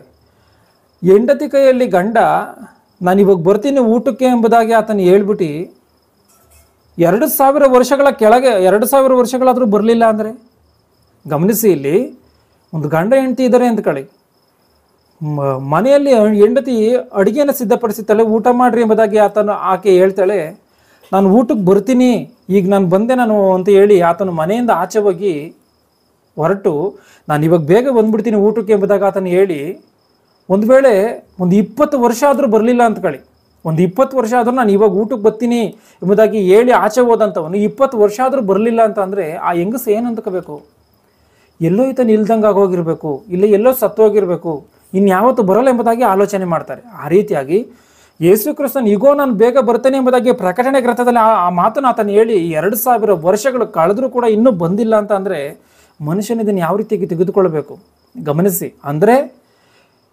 ಕಾಲವಲ್ಲದ ಕಾಲದಲ್ಲಿ ಮನುಷ್ಯನು ಊಹಿಸದಂಥ ಸಮಯದಲ್ಲಿ ಯೇಸು ಕ್ರಿಸ್ತನ ಬರ್ತಾನೆ. ಆ ಒಂದು ಯೇಸು ಕ್ರಿಸ್ತನ ಬರುವಿಕೆಗೆ ಎಲ್ಲರೂ ಕೂಡ ಸಿದ್ಧರಾಗಿರ್ಬೇಕು. ಯಾವತ್ತು ಬರ್ತಾನೋ ಅವತ್ತು ಹೇಳಿದಂಥವನು ಇನ್ನೂ ಬಂದಿಲ್ಲ, ಯಾವತ್ತು ಬರ್ತಾನೆ ಬಿಡು ಅಂತ ಹೇಳಿ ಆಲಸ್ಯವಾಗಿ ನಾವು ಜೀವಿಸಿದ್ರೆ ಮರಣವು ಎನ್ನುವಂಥದ್ದು ಖಂಡಿತ. ಯಾಕೆಂದರೆ ಯೇಸು ಕ್ರಿಸ್ತನ ಯಾವಾಗ ಬರ್ತಾನೋ ಗೊತ್ತಿಲ್ಲ, ಯಾವೊಂದು ಸಮಯದಲ್ಲಿ ಯಾರ್ಯಾರು ನೀತಿವಂತರಾಗಿ ನಡ್ಕೊಳ್ಳುವಂಥವ್ರನ್ನ ಕರ್ಕೊಂಡು ಹೋಗ್ತಾನೋ ಗೊತ್ತಿಲ್ಲ. ಆಗಿರುವಂಥ ಕಾರಣ ನಾನು ಲೋಕಕ್ಕೆ ಅರ್ಥ ತಿಳಿಯದಂಥ ಸಮಯದಲ್ಲಿ ನಾನು ಬರ್ತೀನಿ. ಆಗಿರುವಂಥ ಕಾರಣ ಎಲ್ಲರೂ ಎಚ್ಚರಿಕೆಯಿಂದ ಇರ್ರಿ ಎಂಬುದಾಗ ಆತನು ಯೇಸು ಕ್ರಿಸ್ತನ ವಿಚಾರದಲ್ಲೇ ಹೇಳ್ತಾ ಇದ್ದಾನೆ. ಇಲ್ಲಿ ಮದಲಿಂಗನು ಎನ್ನುವಂಥ ರೀತಿಯಲ್ಲಿ ಬರೆಯಲ್ಪಟ್ಟಿರುವಂಥದ್ದು ಯೇಸು ಕ್ರಿಸ್ತನ ವಿಚಾರದಲ್ಲೇ. ಗಮನಿಸಿ, ನಾವು ಪ್ರಕಟಣೆ ಗ್ರಂಥದಲ್ಲಿ ಏನು ಓದ್ಕೊಂಡು ಈಗ ಪ್ರಕಟಣೆ ಗ್ರಂಥದಲ್ಲಿ ಮತ್ತೆ ಗಮನಿಸಿ, 21ನೇ ಪ್ರಕಟಣೆ ಗ್ರಂಥ 21ನೇ 2ನೇ ವಚನದಲ್ಲಿ, ಪರಿಶುದ್ಧ ಪಟ್ಟಣವಾದ ಯೆರೂಸಲೇಮ್ ಪರಲೋಕದಿಂದ ದೇವರ ಬಳಿಯಿಂದ ಇಳಿದು ಬರುವುದನ್ನು ಕಂಡೆನು. ಅದು ತನ್ನ ಗಂಡನಿಗೋಸ್ಕರ ಅಲಂಕೃತಳಾದ ಮೊದಲಗಿತ್ತಿಯಂತೆ ಶೃಂಗರಿಸಲ್ಪಟ್ಟಿತ್ತು. ಅಂದರೆ ಮದಲಿಂಗನ್ ಯಾರು ಅಂದರೆ ಯೇಸು ಕ್ರಿಸ್ತನು ಎನ್ನುವಂಥದ್ದನ್ನು ನಾವು ಖಚಿತವಾಗಿ ಅರ್ಥ ಮಾಡಿಕೊಳ್ಳಬೇಕಾಗಿರುವಂಥ ಕಾರಣ. ಅಂದರೆ ಈ ಒಂದು ಮದಲಿಂಗನ ವಿಷಯದಲ್ಲಿ ಈ ಒಂದು ಪ್ರಕಟಣೆ ಗ್ರಂಥದಲ್ಲಿ ಬರೆಯಲ್ಪಟ್ಟಿರುವಂಥ ಮಾತುಗಳು ಇನ್ನೂ ಎಷ್ಟರ ಮಟ್ಟಿಗೆ ಅನ್ವಯಿಸುತ್ತೋ ಎನ್ನುವಂಥದ್ದನ್ನು ಖಚಿತವಾಗಿ ಮುಂದಿನ ಭಾಗಗಳಲ್ಲಿ ನಾವು ನೋಡಿಕೊಳ್ಳೋಣ. ಸಮಯವಾಗಿರುವಂಥ ಕಾರಣ ಎಲ್ಲರೂ ಕಣ್ಣುಗಳನ್ನು ಮುಚ್ಚಿ ಪ್ರಾರ್ಥನೆಯನ್ನು ಮಾಡ್ತೀನಿ.